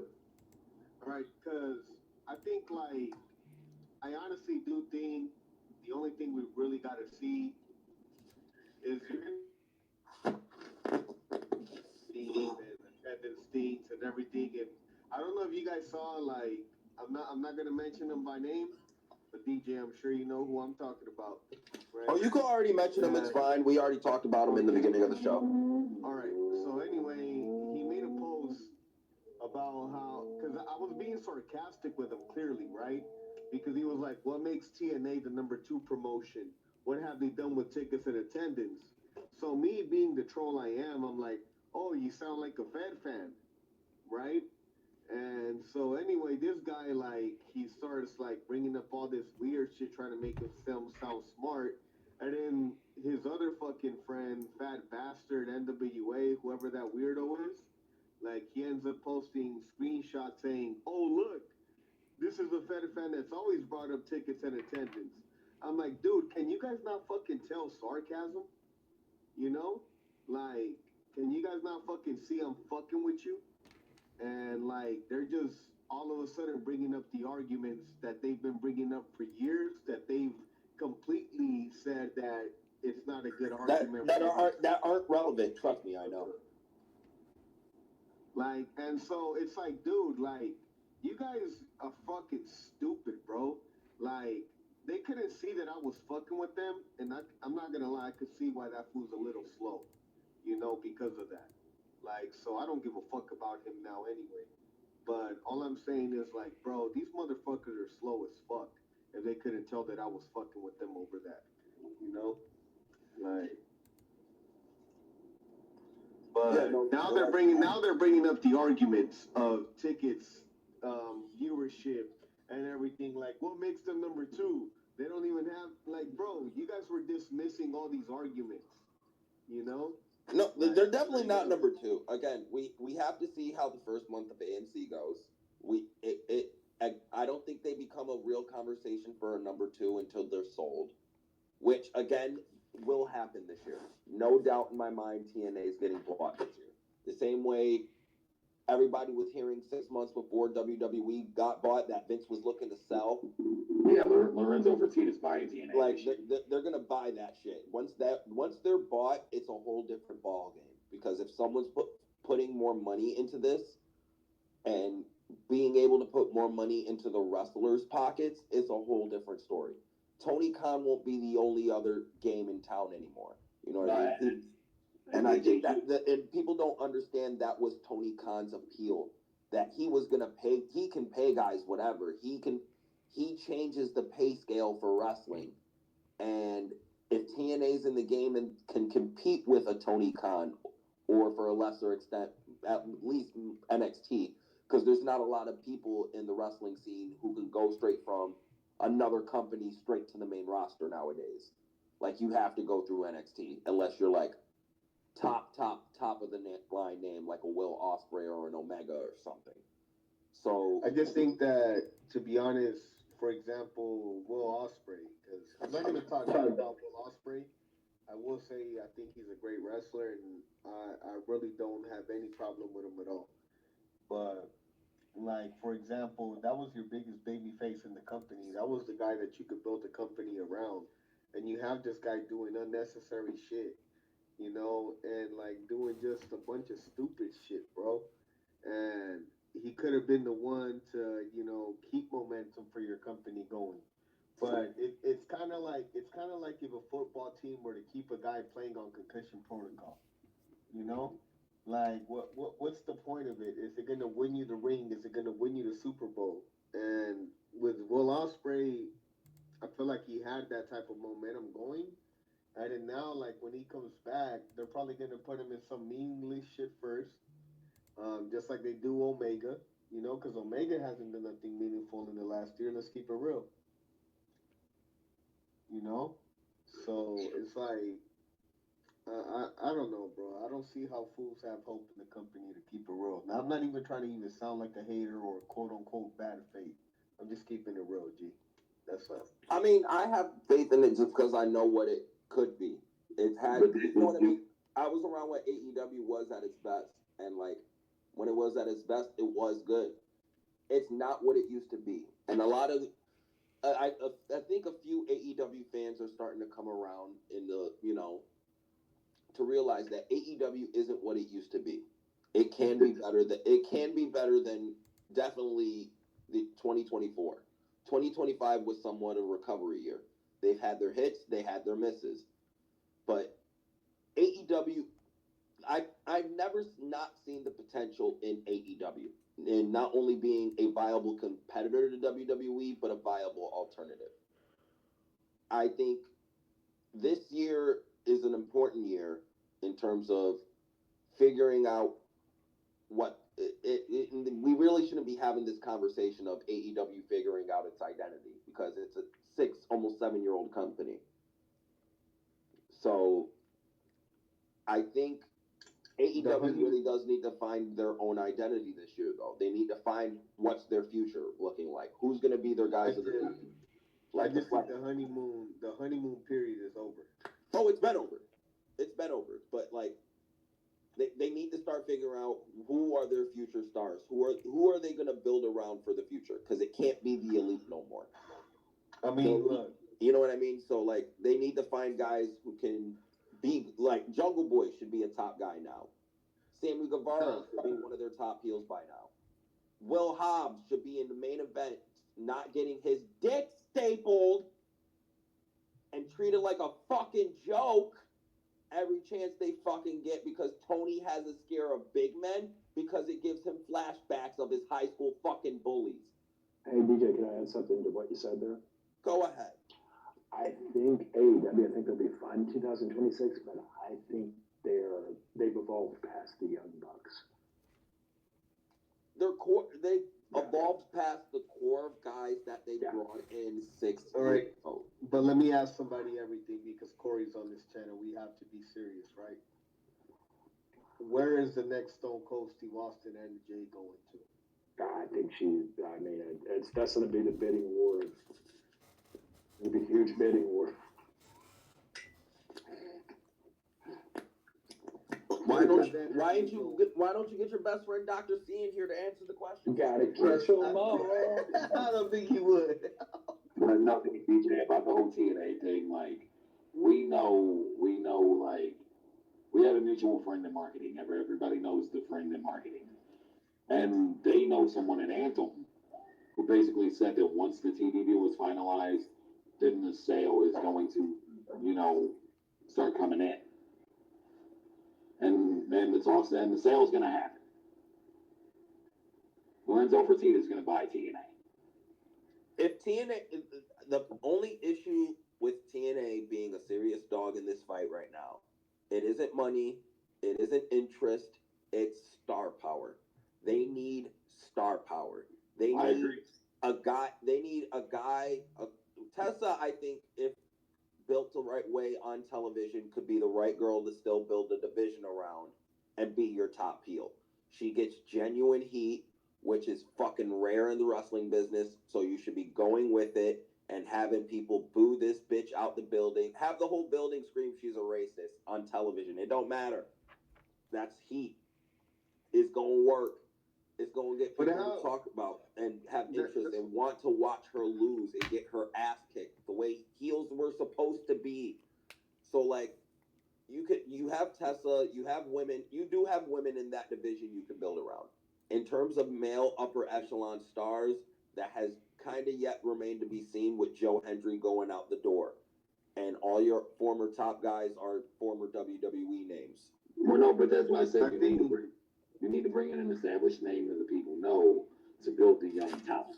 I think Mike Santana, to be honest, has that influence influential culture behind him, and I think that he's a guy that's not hard to get behind for somebody that you're trying to bring into wrestling. You know, because like I've been like, for example, my friends like they're not all into wrestling, right? But when I tell them about certain foods or like certain wrestlers that are coming up, like they like to get into them only because of their personalities. And I feel like Mike Santana has that cool personality where it's not uncool to like him. Like John Moxley, fools could look at him and be like, man, this fucking fake ass cokehead. You feel me? But like when they look at somebody like Mike Santana, they're like, okay, this is somebody you could take serious, you know. And so you also got to think about the average consumer mind, the average mind that looks at this product for the first time. Because when people look at Moxley for the first time, he looks like a crackhead. G, I've heard that many times. No, but when I'm You when I'm know, talking about like when I'm talking about guys of the future, though, Leo, I'm talking like guys. Company should be a company like TNA could build around a Vikingo or something like that. You know what I mean? yeah, Or of course, like like that type of young guy, or you and know what I we mean, got like who has somewhat name value, or they like for shits and giggles, an Osprey. If an Osprey was in TNA, they can build around that guy for years. You know what I mean? I feel like that's what that not only AEW but TNA needs, and of course. TNA needs to be able to build stars, but they also need stars to build those stars. right. So if No, you of have course, guys of coming in course. like an AJ or Chris Jericho, or I'm trying to think, or the Hardys, or But on see, that's what I'm saying. They got people coming in, like they got AJ coming for this appearance. And then let's all be honest, they got EC3 coming back. They've got like so they got all these people coming in. But like I they don't just think EC3 is a big enough name in no, terms of no, wrestling. no, but that's what I'm saying. But he's a big enough name to the TNA audience. No, but for right now, that's not who we're appeasing to. This is the beginning step. In 2 or 3 months, we can start appeasing more to the TNA audience. Right now, who TNA should be appealing to is the casual lapsed wrestling fan who is not only disgruntled from WWE, but who are disgruntled from AEW. And there's a lot of those AEW disgruntled fans and a lot of those WWE disgruntled fans just lying around waiting for something to Which is drive their why interest. which is why I think Jericho's gonna get a run in TNA. So me and I agree with you there, but I'm just saying in terms of what TNA needs to do in terms of what they're pushing, who they're pushing, and who they're trying to push it to. They need to try to appeal to everyone at this point, not just a certain niche fan base, because we've all seen it, at least into AEW sense, what pushing to that only to that niche fan base does, especially when that niche fan base gatekeep like a motherfucker most of the time. Not some people like Nick who's listening or JJ who's also listening, but you know the fucking 97s of the world, the Drain Maker, the fucking etc. etc. Like there are a lot of bad faith big AEW accounts, and we can't act like some of these motherfuckers don't have a following. The Air Golds as well. We got to throw him in the loop. That you know when they push certain narratives about wrestling and shit, it comes off as gatekeeping, and it comes off as, oh, you don't know enough about wrestling. You don't know enough about wrestling, so you can't join our club, type shit. I don't know. So it's more like if AEW tried to be more inclusive in terms of the wrestling they pushed and the people they've catered to, I feel like they would grow a lot more. Not sit here and just, you know, PG everything, no blood, no gore. Well, the famous fucking quote Jim Cornette once said about TBS sending WCW memo about no gratuitous violence about a show that's about gratuitous violence. So, you know what I mean? So like I don't think AEW should completely water themselves down, but definitely tone shit back a bit and rein in everybody's worst instincts, cuz the thing about AEW is every show is balls to the wall 100%. No matter if it's pay-per-view or Dynamite, everybody going 100%. And like I feel like a lot of what AEW now is numb to a lot of, the people who were there. I wouldn't say their core fan base because the core fan base is going to like it no matter what. But the people who watch casually, like me or Brandon or sometimes Ropes and John, like when we're coming in and seeing a lot of the shit that they're doing, it's kind of like, oh, well, what's the next car crash? Let's see if they can top that because that's all they tried to do. If you toned it down, reined it down, if you want to focus on in-ring stuff, cool. But then don't do fucking 12-match cards of this shit. Maybe do a 6-match card of all these high-flying, high-impact matches that go 15, 20 minutes. I don't need double the amount. That's too much wrestling if you're going to go at that style. If you're trying to do the WWE storytelling style of thing, I think 5 matches is the perfect niche. Not too much, not too little. You can tell a story. You can have good long matches. You can get shit over, move on to the next.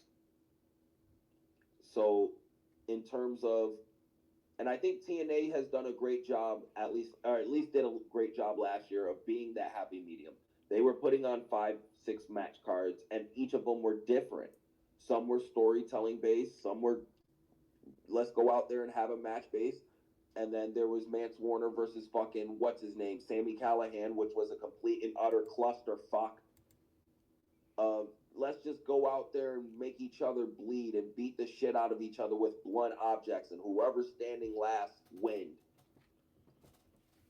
Like, those are the type of matches I hate. Like, don't get me wrong. There are good hardcore matches that I will like if the hardcore violence makes sense. You can have as much hardcore violence as you want in a match with me, as long as you make it make sense. A la a Drew versus CM Punk. That Hell in a Cell match was fucking brutal. But all of the brutality made sense. Like, you can do anything in a match as long as you make it make sense. And I feel like that's just the thing in wrestling we've lost and people has forgotten. Like they just want to be entertained by watching shit, just seeing shit. Like, I don't understand. I don't know. Maybe it's just me. Maybe I'm just the old guy in front of my lawn just yelling at people. Well, I think that's been the main complaint of AEW is that it's violence for the sake of violence and it doesn't make sense and it's done just to be done. And it's done every single week, so it's losing any type of value it has. If it's done every week, what makes it special? If you're doing something every single week, every single time, when it's happening, it's going to be like par for the course. Okay, that's what it is. That's the status quo. So you want to... All right. Hold on, real quick. Since we turned in this somewhat into an AEW conversation and segue into this shit, I'm going in on Dynamite real quick because, like, I'm okay with some of the shit they did. Like, in terms of the Mercedes stuff, let's hope this really leads to the downfall and they don't do this. They don't do the same thing they just did with Moxley and just abruptly turn her babyface before the downfall is even fully started. I think I'm gonna sit here and always talk about the treatment of Will Hobbs because it's fucking ridiculous. It really is at this fucking point. This guy's been in the company 6 years. If he was in any other viable company or alternative or whatever, he would be pushed as a main eventer, as he should be. He should have been given a chance. Yes, he's limited as fuck in what he can do, but that is not a bad thing. That is a good thing in a certain sense. Give this guy squash matches. Let him beat the shit out of people. Let him use his size to look intimidating. He can somewhat talk too. It's not like Will Hobbs can't talk. He learned how to talk. He can say some shit. He has some inflection in his voice. The fact that this guy is not in the main event scene in AEW whatsoever, not going after the Continental belt, not going after the International belt, not going after the Unified belt for no fucking reason, because that belt existed for God knows what, or fucking the world title, or something, the TNT title, the TBS title, anything at this fucking point. Stop throwing this guy into groups for no reason, because Tony doesn't know what to do with anyone who's above 6'2" and 220 pounds. It's fucking ridiculous. I'm sick of like there's no just specifically Will Hobbs in this sense. I don't even, we're not going to talk about the Lance Archers or the Brian Cages or the Wardlows. Will Hobbs has had main event potential written all over him, and he has been constantly squandered. Constantly. People forget he had one of the hottest feuds with Ricky Starks, and then Tony fucked him and gave them an 8-minute match. Say, oh, y'all got 8 minutes. Figure something out. On one of their hottest blood feuds they had in their beginning stages of AEW. And then look at Will Hobbs now. He's a background character. Yes, he's a trios champion. What's the trios division in AEW at this point? Anyone want to name me 4 other trios teams that are actively in the main event scene? Don't worry, I'll wait. There are none, and that's why they still have the titles. So, like... Nick can't chime in, but he left a comment. I just want to read it. Hobbs is in mixing it with the main event talent, and he's the trios champion. Not everyone can be in a singles role. Am I naming everyone, or am I just naming one guy? Again, the reason why AEW is losing interest, Nick, and why people aren't trying to give it as much good faith as they should is because they're stuck with the same core of guys in the main event scene, except for Jericho, because he's persona non grata now, that they had 6 years ago. Hangman, the Bucks, Kenny. Swerve is starting to get a little old now. He lost a lot of, at least him and Nana definitely getting old now in AEW. It's like the Darbys of the world. Like, a lot of these guys were supposed to be the future 5 years ago. Guess what? We're at the future, and AEW is not at a better place with these guys. We have to do something different. Having Takeshita and Fletcher lose in the Z2, neither of them going to the finals. Both lost in the semifinals. Ain't helping build new stars. You're killing their momentum. That doesn't help them whatsoever. Like, and then Takeshita, he had a good showing in the fucking not fucking Takada, Tanahashi retirement. I don't know why I said Takada, but that was a good match. But making him lose before that match makes no sense if you're trying to take the New Japan Partnership any types of seriously, which is a whole separate argument and conversation. But Dynamite right now is doing a bad job to try to build momentum for their show because they're killing the momentum of future talent to basically deal with Reliable. MJF's world champion again. Moxley's a mid-card champion again, even though he was definitely on a downfall turn, and then they just stopped that shit out of nowhere. Hangman's still going after a world title.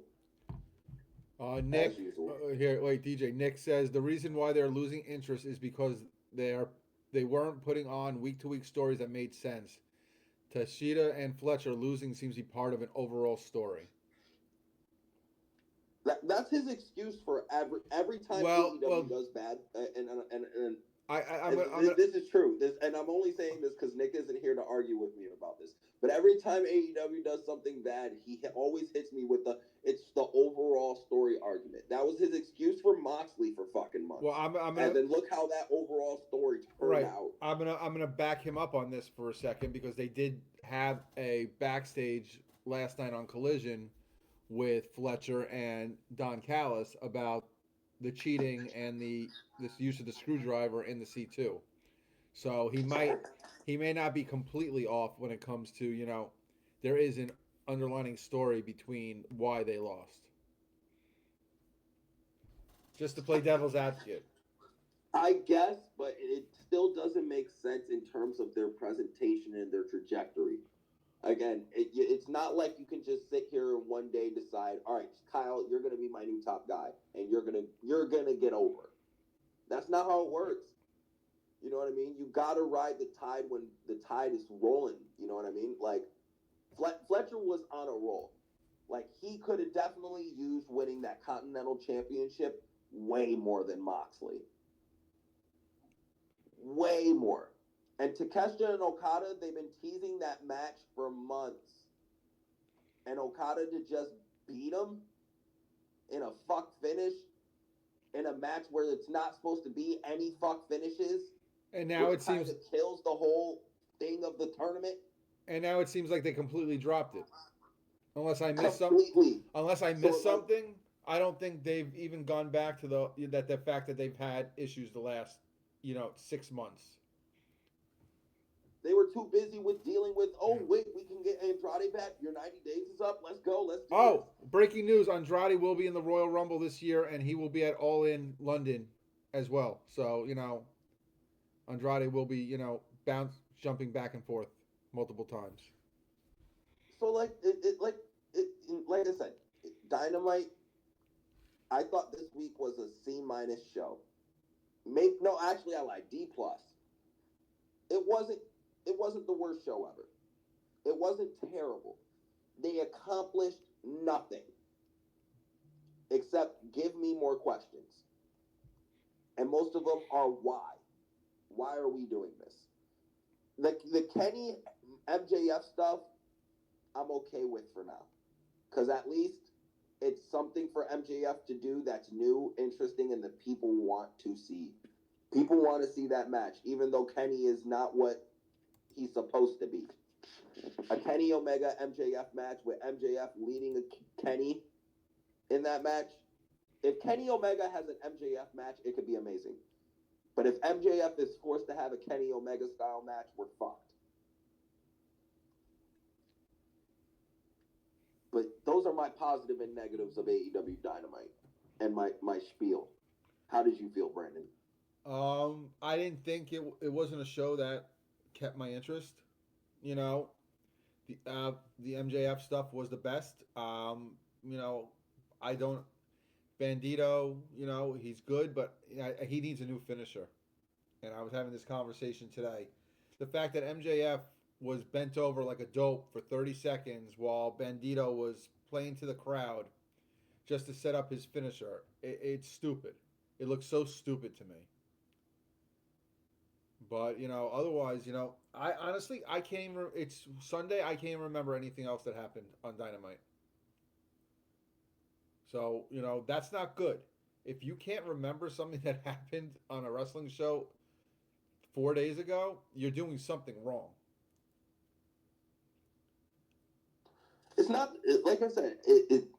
The direction that they're going, it just seems either last minute. It feels Vince McMahon 2018, where everything just didn't.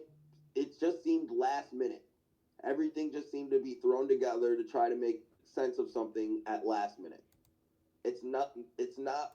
Doesn't seem like it's coherent.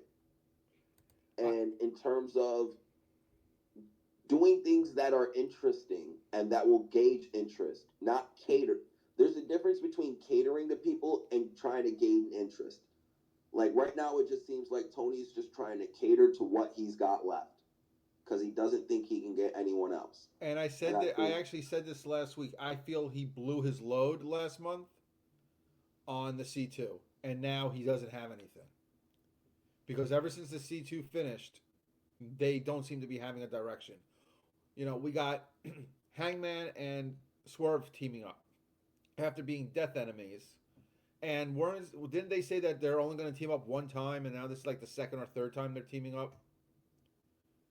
I have another question. Who's the TNT champion again? Mark Briscoe. Mark Briscoe. Why the fuck is he not defending the belt? He did He last just did night. on Collision. He did last That's night. why, because it's on Collision. Okay, there we go. Thank you for answering my question. Which I got no words about Mark Briscoe either. He does nothing for me. So He lost all inches for me, so whatever. like I said, it seemed like, he finished 2025 strong. He did the C2. He loves the tournament. He loves his ripoff of the G1 Climax. But now it seems like they're directionless. I mean, I think it's also the fact that he doesn't have a pay-per-view for 2 months. So I think he doesn't feel he needs to have direction right now because he has nothing to build towards. So that means we're not going to start getting any type of coherent direction until what? February? Because he's going to lay back because, he doesn't have a pay per view. See, this is where if I was Tony, I would. This is where I'd be trying to hot potato shit and hot shot a few things. Try shit just to try shit. Like you got 2 months, 2.5 months to build towards your next pay per view. You know what I mean? So like, you can have a month where you're just, all right, maybe I can do like a quick 3 week feud where I switch the belt twice with someone, or you know what I mean? Do something drastic. Do something completely out of sorts to try to draw some interest. Like, don't do eliminator tournaments, or what was the Moxley match? A championship eliminator match. Yeah, it's basically their fancy name for a non-title match. No, it's a fancy name for saying a championship contenders match in WWE. Yeah, which was all fancy names for non-title. You win the non-title, you get a title match. Which, again, I think they should do their own open challenge gimmick. Like, I don't think Moxley should be the guy doing it. Who should be doing it then? Let Ricochet. I have you to know pick what? Between Moxley and Okada. Let Ricochet do it. He's got that national champion. Oh yeah, Ricochet. Oh, there's a holy shit. Hold on, time out. Holy fuck. I just forgot. Ricochet has a whole new goddamn belt that they just invented out of nowhere. Has he defended that fucking thing? Yeah, on ROH. And he defended against Jack Perry. Oh my god! And I completely forgot about that fucking belt. And then he got pinned. All over the world. He got pinned this past week too. Yeah, so he's definitely gonna get a rematch for that. Oh my god, yo! I'm gonna have a fucking aneurysm. AEW has too many fucking belts. Mm-hmm. So literally on my screen, your buddy retweeted this, SRS. There are over 40 active championships currently recognized across rosters of WWE and AEW. 40 championships between the two companies. That is crazy. No, but there's a difference between WWE and AEW, and I'm gonna state this clearly real quick. At least with WWE, there's different brands, quote unquote, that they could split those titles in between. To where AEW is mostly brand specific. You got the trios belts, you got the tag belts, you got the TNT belt, you got the whatever belt Ricochet has, you got the international belt, you got the continental belt, you had the unified belt, but that shit's apparently gone now. Then you got the world title, and then technically in the lore you have the real world title, but we don't talk about it. That's just the main men's title. Let's go to the women's side. There's the women's tag title and the TBS title and the women's world title. Let's go to Ring of Honor. But if you want to keep to what you're saying with different brands, you can't count ROH when it's talking about AEW because they do. True. For the I'll keep that. You only call Dynamite Collision. Because basically the only time the only ROH title we're even seeing on at this point is when Bandito. Pretty much unless they decide to take Athena out of mothballs for 2 weeks before throwing her back, but otherwise all those other ROH titles you really don't see on TV anymore. And that doesn't include the 15 belts Mercedes brought on television every fucking week when she was doing her thing. Let's not talk about that. So like, at least on the men's side. I'm just saying strictly the men's side. Women's side isn't that bad. Tag titles, mid-card title, women's title. That's fine. That's perfect and dandy. Even though they don't have the talent for all three divisions, that's fine having those three divisions. I'm not going to argue about it. Trios titles. We don't need the trios division. I'm sorry. It was a stupid division to be made up in the first place for the Bucks to have belts to do because they didn't want to drop the belts to FTR. That's the only reason that whole division got started up in the first fucking place anyway. So the Bucks could play with their friends and have belts while doing it.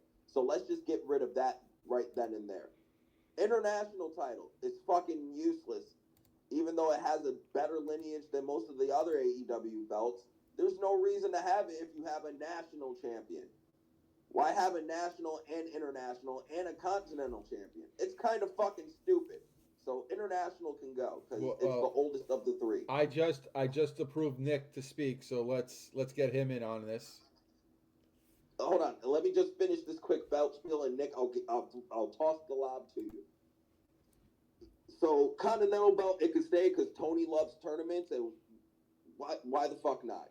Tony loves having his tournaments. It's a reason to have a tournament, and it's a reason to have another belt. So we'll keep that around. The TNT title needs to go. That shit is a curse. It's an albatross. Nothing good happens to people who hold that belt for prolonged periods of time.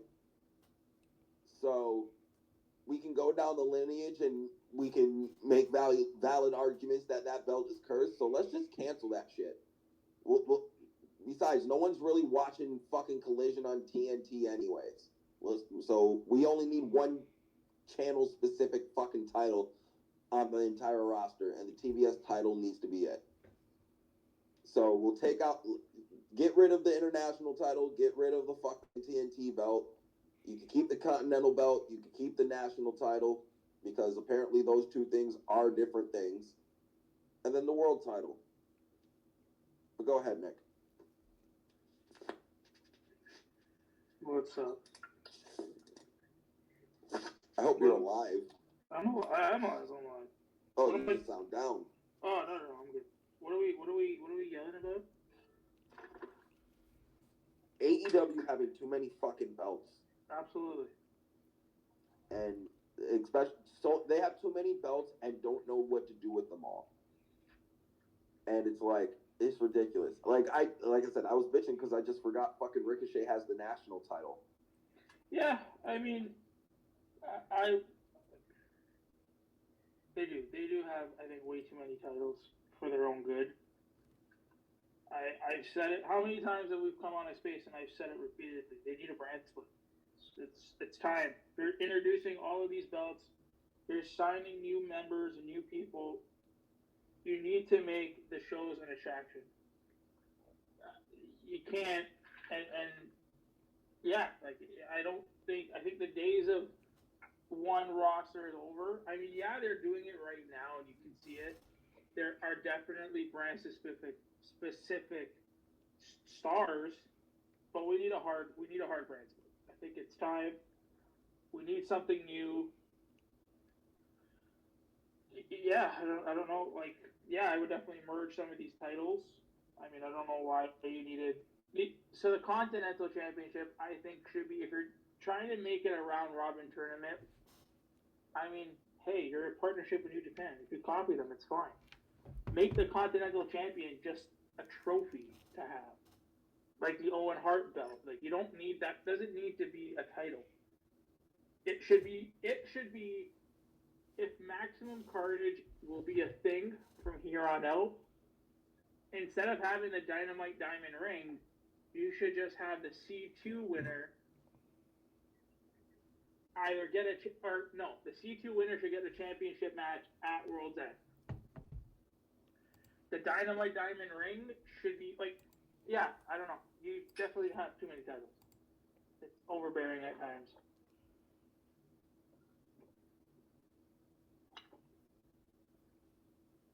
Didn't I call the Dynamite Diamond Ring fucking for the belt fucking stipulation thing? But that's smart though. It doesn't need No, I know it's smart. It was smart, but it was also obvious. Yeah. They have to do. Listen, Tony has to make things fresh. We can't keep going on this. Like, what is different? What's going to be different this year than it was last year? Right. So I mean, he's got to find different ways and different things to make the shows different. Hopefully, and I was saying it in the chat because you were all like, I use that excuse every time, but it's true. You can put anybody in the world title picture, but if you're creative and your storylines are not coherent, what difference does it make? Who you put in there? I'm saying AEW and specifically Tony Khan has spent the past 5 years treating Will Hobbs as a joke. Again, this is the same guy in a match. They duct taped and beat the shit out of him and emasculated him and had him lose a match. That way, I believe. Same guy who they just stapled his dick. Yeah, Jack Perry just bit Okada's balls. And I also just explained how Jack Perry will never be a top guy in any company ever. Which is sad because he should be. Another person's potential that they killed. Again, we're AEW. These names I'm talking about were supposed to be the guys of the future 5 years ago. The future's now. How good's Jack Perry doing? Where's Sammy Guevara? Let's talk about these 4 pillars. MJF is out doing movies. He's barely around anymore. Let's hope 2026 is different. And Darby's in the same place as where he practically started. It's not like Darby's more over and in a better or different position. He's literally in the same spot. Has not moved an inch. But okay, to argue that though, if you want to use, like, you're right, MJF has gone and done movies. He's elevated himself to that. So you don't see anybody He else elevated himself, not the company. Well, yeah. That's you're making the argument because MJF is growing interest for himself. I'm making the argument about MJ growing interest for the company. But you're not. I'm talking about building stars for the future for the company. MJF is a star and a big name. I don't disagree with that. But if you can build as many stars as you want, if the creative's not there, then what's the point? Are you trying to, like, I understand what you're trying to say. You can build up Will Hobbs, you can build up Hook, you can build up whoever you want, but if the creative for these guys is not there and it's not interesting, it doesn't matter. Right? Okay. I'm just not understanding your argument though. So are you sitting here saying it is Tony's fault and he's 100%. Okay. 100%. Tony needs to be better. This is what I'm saying. Like you guys are rattling off names, but again, these names are only as good as the guy who's giving them their shit. Right? We've been like, what could have been like. But that's what I'm saying though. I don't get what you're saying because in terms of if Tony's the issue, then what are we supposed to do? Nothing. There's nothing we can do. Okay, so AEW's doomed to fail. Yeah, in a way. Yeah. I mean, again, unless he does things different and books it, like, listen, I'm not asking for his head. That's not what I'm asking for either. I'm saying he needs to come with different ideas. Like, he can't be doing. Yes, No, it's not about different ideas. Tony could recycle a bunch of old angles he did with different players. As long as the different players are over, it will work. Because that's what wrestling is. But you'll have the same people coming after him saying, "Oh, you're just reusing." How many times do? No, if you're changing up who you're using, and it doesn't matter as long as the person you're using is interesting. The issue with Tony is he's using the same people to do the same shit. The same core of people. Again, let's seriously start pushing a Fletcher and not make him lose the C2. Let's have him win the C2. That's interesting. He has a new belt. He has a new thing to hang over everyone's head. I'm the Continental Champion. I'm that guy. I'm the best guy in the tournament. I beat the best tournament wrestler ever, etc., etc. That tournament could have made Kyle. There's your new main eventer. He would have been in that spot. Ain't no we having this conversation of the future or the potential of Kyle Fletcher. No, he'd be fucking there. But that's not the story that they were trying to tell. No, fuck the story. Worry about creating stars, then you can worry about creating a good story around that said star. Don't fucking finish a story and fuck up your star and then finish the story and then be shocked when you don't have a goddamn star. Which is the point and problem of AEW and AEW fan logic. Which is why I get yelling and mad, because it's like, no. If you have something hot, you roll with it. Damn the story. Fuck that. Why do you think Moxley's title reign went so bad? They could have made multiple stars, made multiple people out of beating Moxley during that reign of terror, and they said, no, we're good. Could have made Darby Allin the top guy beating Moxley. You know who we used it on? Hangman Page. But no, you can't put people in positions they don't want to be as well. That's Darby's fault. Darby chose Exactly. to Oh, fuck that. If Darby don't want to be in a position, guess what? You're fired. I'm not paying you no more. Like, But you can't do that either, because you just said we're not making. If he didn't want that position, you're not going to force that on him. okay, I'm not, but I'm not about to force my fuck. If you don't want to be there, you have no reason to be there. I'm paying people to make me make money and draw interest in my company and love the wrestling that I'm supposed to love. If Darby Allin wants to sit here and say I don't want to be a world champion because I have the urge to fucking kill myself, well, guess what? I'm not paying you no more. Go back to living in your car, dummy. Sorry, maybe it's just me being mean, but nah, fuck that.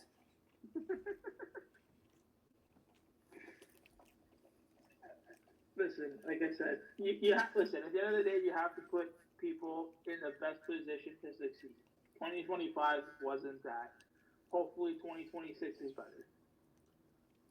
Shit, even Yuta, if Yuta was the one to end the Moxley reign of terror in some type of babyface fucking underdog babyface story, that would have been so much better and at least would have been attempted to make useless into something. Instead of Wheeler Yuta just being some fucking overhaired troll. Like, dude, like, you know what I mean? Or Garcia, something, just anything. Let's actually try to make stars for the future and not just shit on them every chance we get. Again, Takeshita shouldn't have lost to Okada. But Takeshita is part of a bigger story. Which is why I'm just saying, in terms of the bigger story part, fine. Have Fletcher beat Okada then, instead of losing to Moxley. But the story is everyone. The story is I think Takeshita what made Okada. it worse is that he lost to Moxley. Well, from the promo that we got on Collision, who knows what happens at Maximum Carnage? God damn it, Nick. Who watches outside of the hardcores? Who watches Collision? You can't do that because they listen. If it's on there, then it's part of the story. No matter how much people watch or don't watch, it's there.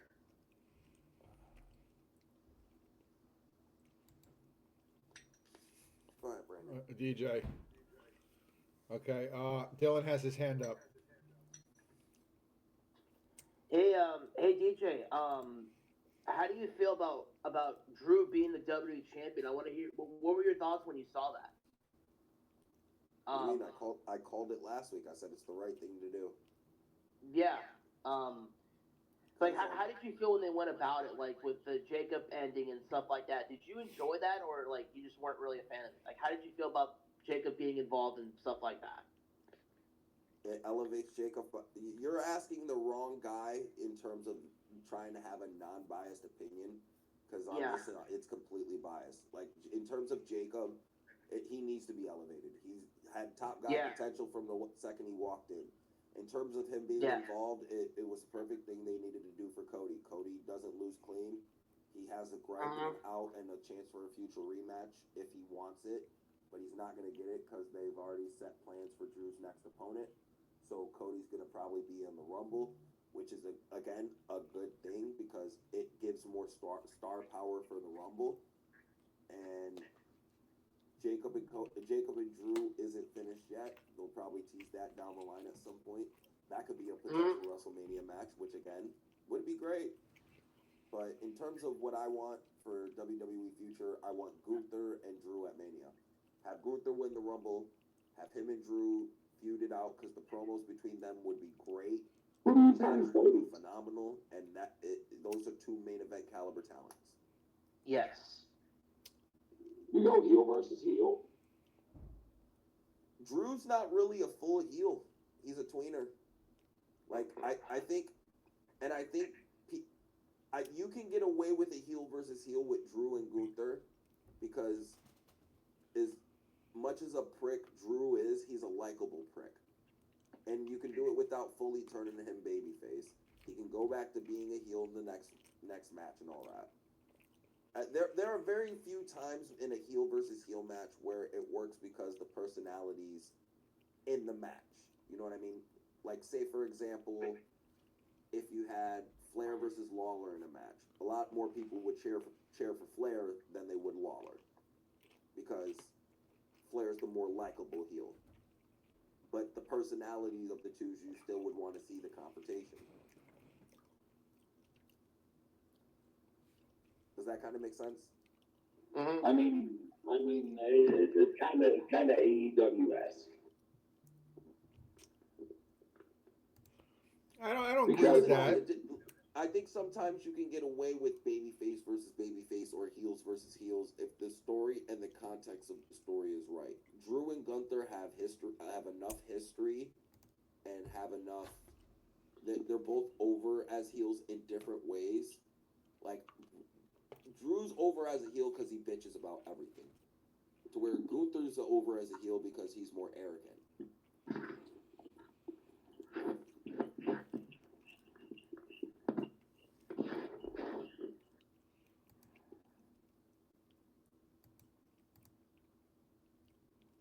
I disagree with the fact that you can't do heel versus heel. It could definitely work. I wouldn't say that Drew is a tweener, but like you said, DJ, I think he would be leaning more towards the baby face of getting the reactions than, and then go back to being the full on prick that he is.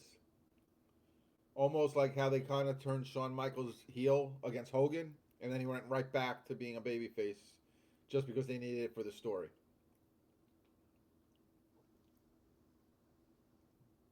Yeah, I just don't see. I don't see Drew going full babyface anytime soon because he's one of their top heels and he actually knows how to work as a top heel in terms of promos and in the ring. I just think the match would slap and it'd be different. It wouldn't be a normal WWE main event type of match. You know what I mean? Where they're sticking to the normal. All right, let's do a big baby face versus the evil heel, and you know what I mean. If they did a heel versus heel match for for a night one main event, I think that would be interesting. It'd be different, and you know that match is gonna slap.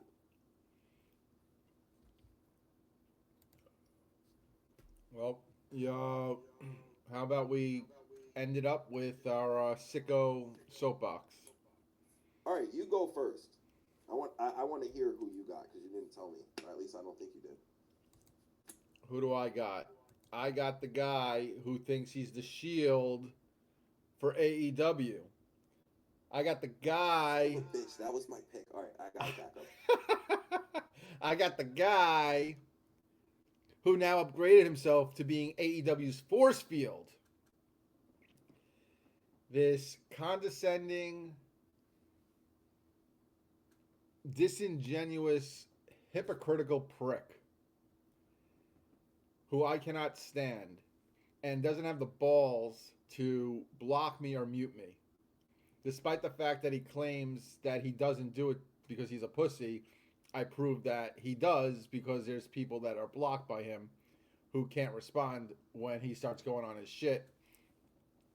To the point that he took his time off of Twitter to create a spreadsheet about me that was basically everything I've called him out on. So, don't come in and be AEW's force field. Don't be AEW's shield and then get upset when people call you out for being a tribalistic prick.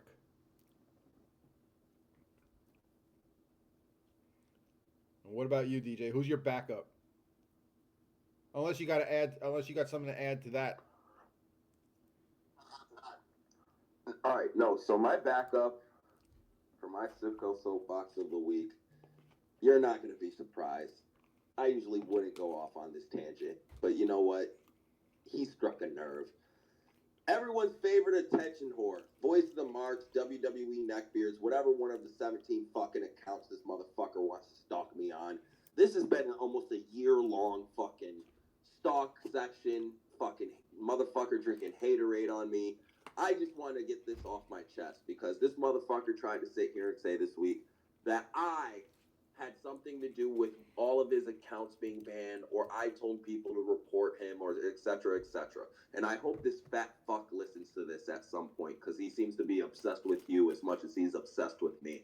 So I've never reported you. I've never told anyone to report you. I've never asked no one to report you. I've had people a la named Angel come into my spaces and fucking beg me to lay off of your fat, useless, ski mask wearing, fucking floppy disk looking ass.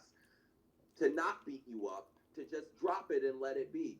So I'm going to continue to do what I usually do, hit the mute button and ignore all 27 of your fucking accounts and all of your annoying fucking friends who love to suck on your fat, floppy, fucking eeny weeny little teeny peeny. I'm not going to sit here and continue to go off on you, but don't sit here and lie on my fucking name and say I've ever reported you or asked anyone to report you. I just ask people not to send me your shit or let me know what the fuck you're doing because genuinely I don't give a fuck. Because I know you're too much of a bitch to get from behind your fucking keyboard and come shut me the fuck up from telling the world that you're a fat fucking pussy who hides behind a keyboard, don't know a goddamn thing about wrestling, and you're out here trying to get fucking clout in a community that is dying. Congratulations, fat ass. You're a fucking bottom dweller. And that's my soapbox segment. Fuck that fat bitch. I'm glad I can give you the small bit of attention you fucking want, but you ain't gonna get any more from me until the new year. He definitely is an attention whore. He another one who took his time out because I exposed him for being voice, despite the fact that he's trying to be a bad parody of a parody. And then he made an entire 45-second video about me, trying to say that he's only been here for 3 months, but he's got more. He's got more engagements. Dude, the fact that you live by engagements shows how little you have. The fact that all you do is project your insecurities onto everyone else shows how little you have.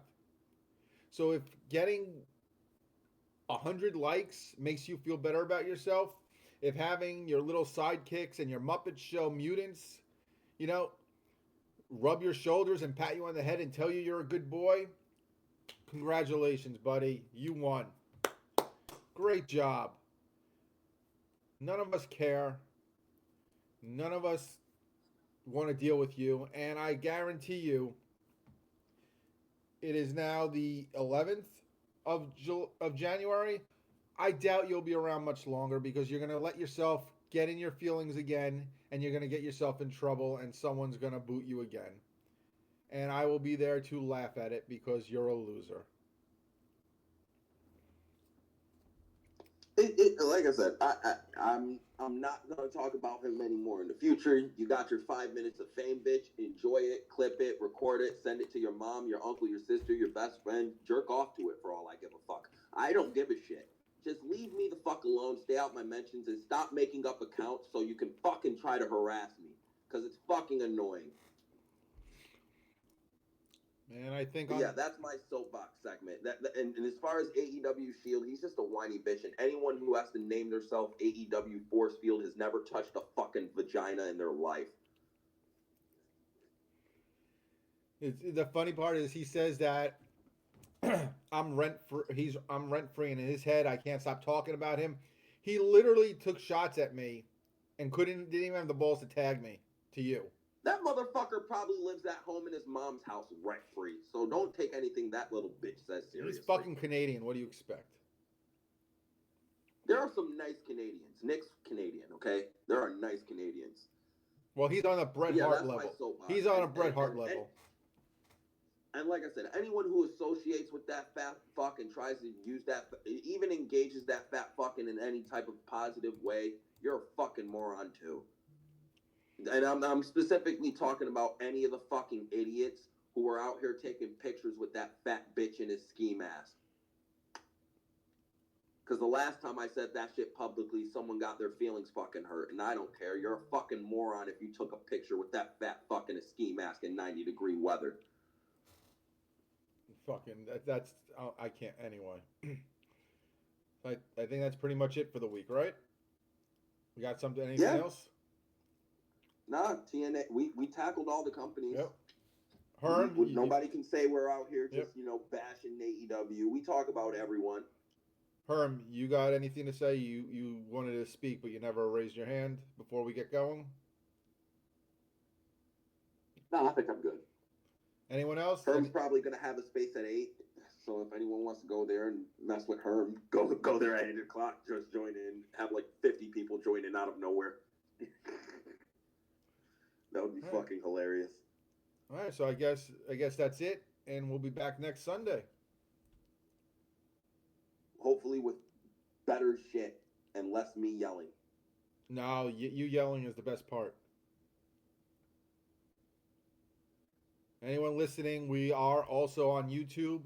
So all our shows that you have on Spaces will be uploaded by midnight tonight on our YouTube page. It's youtube.com/DJ and Heel Show. So if you miss it, if you don't want to be on Twitter listening to it, we do have a YouTube page now. So please follow along. We're also have a Facebook page. You can find the DJ and Heel Show on there. And we're going to keep growing and seeing where we go. And on that note, we'll see you next time.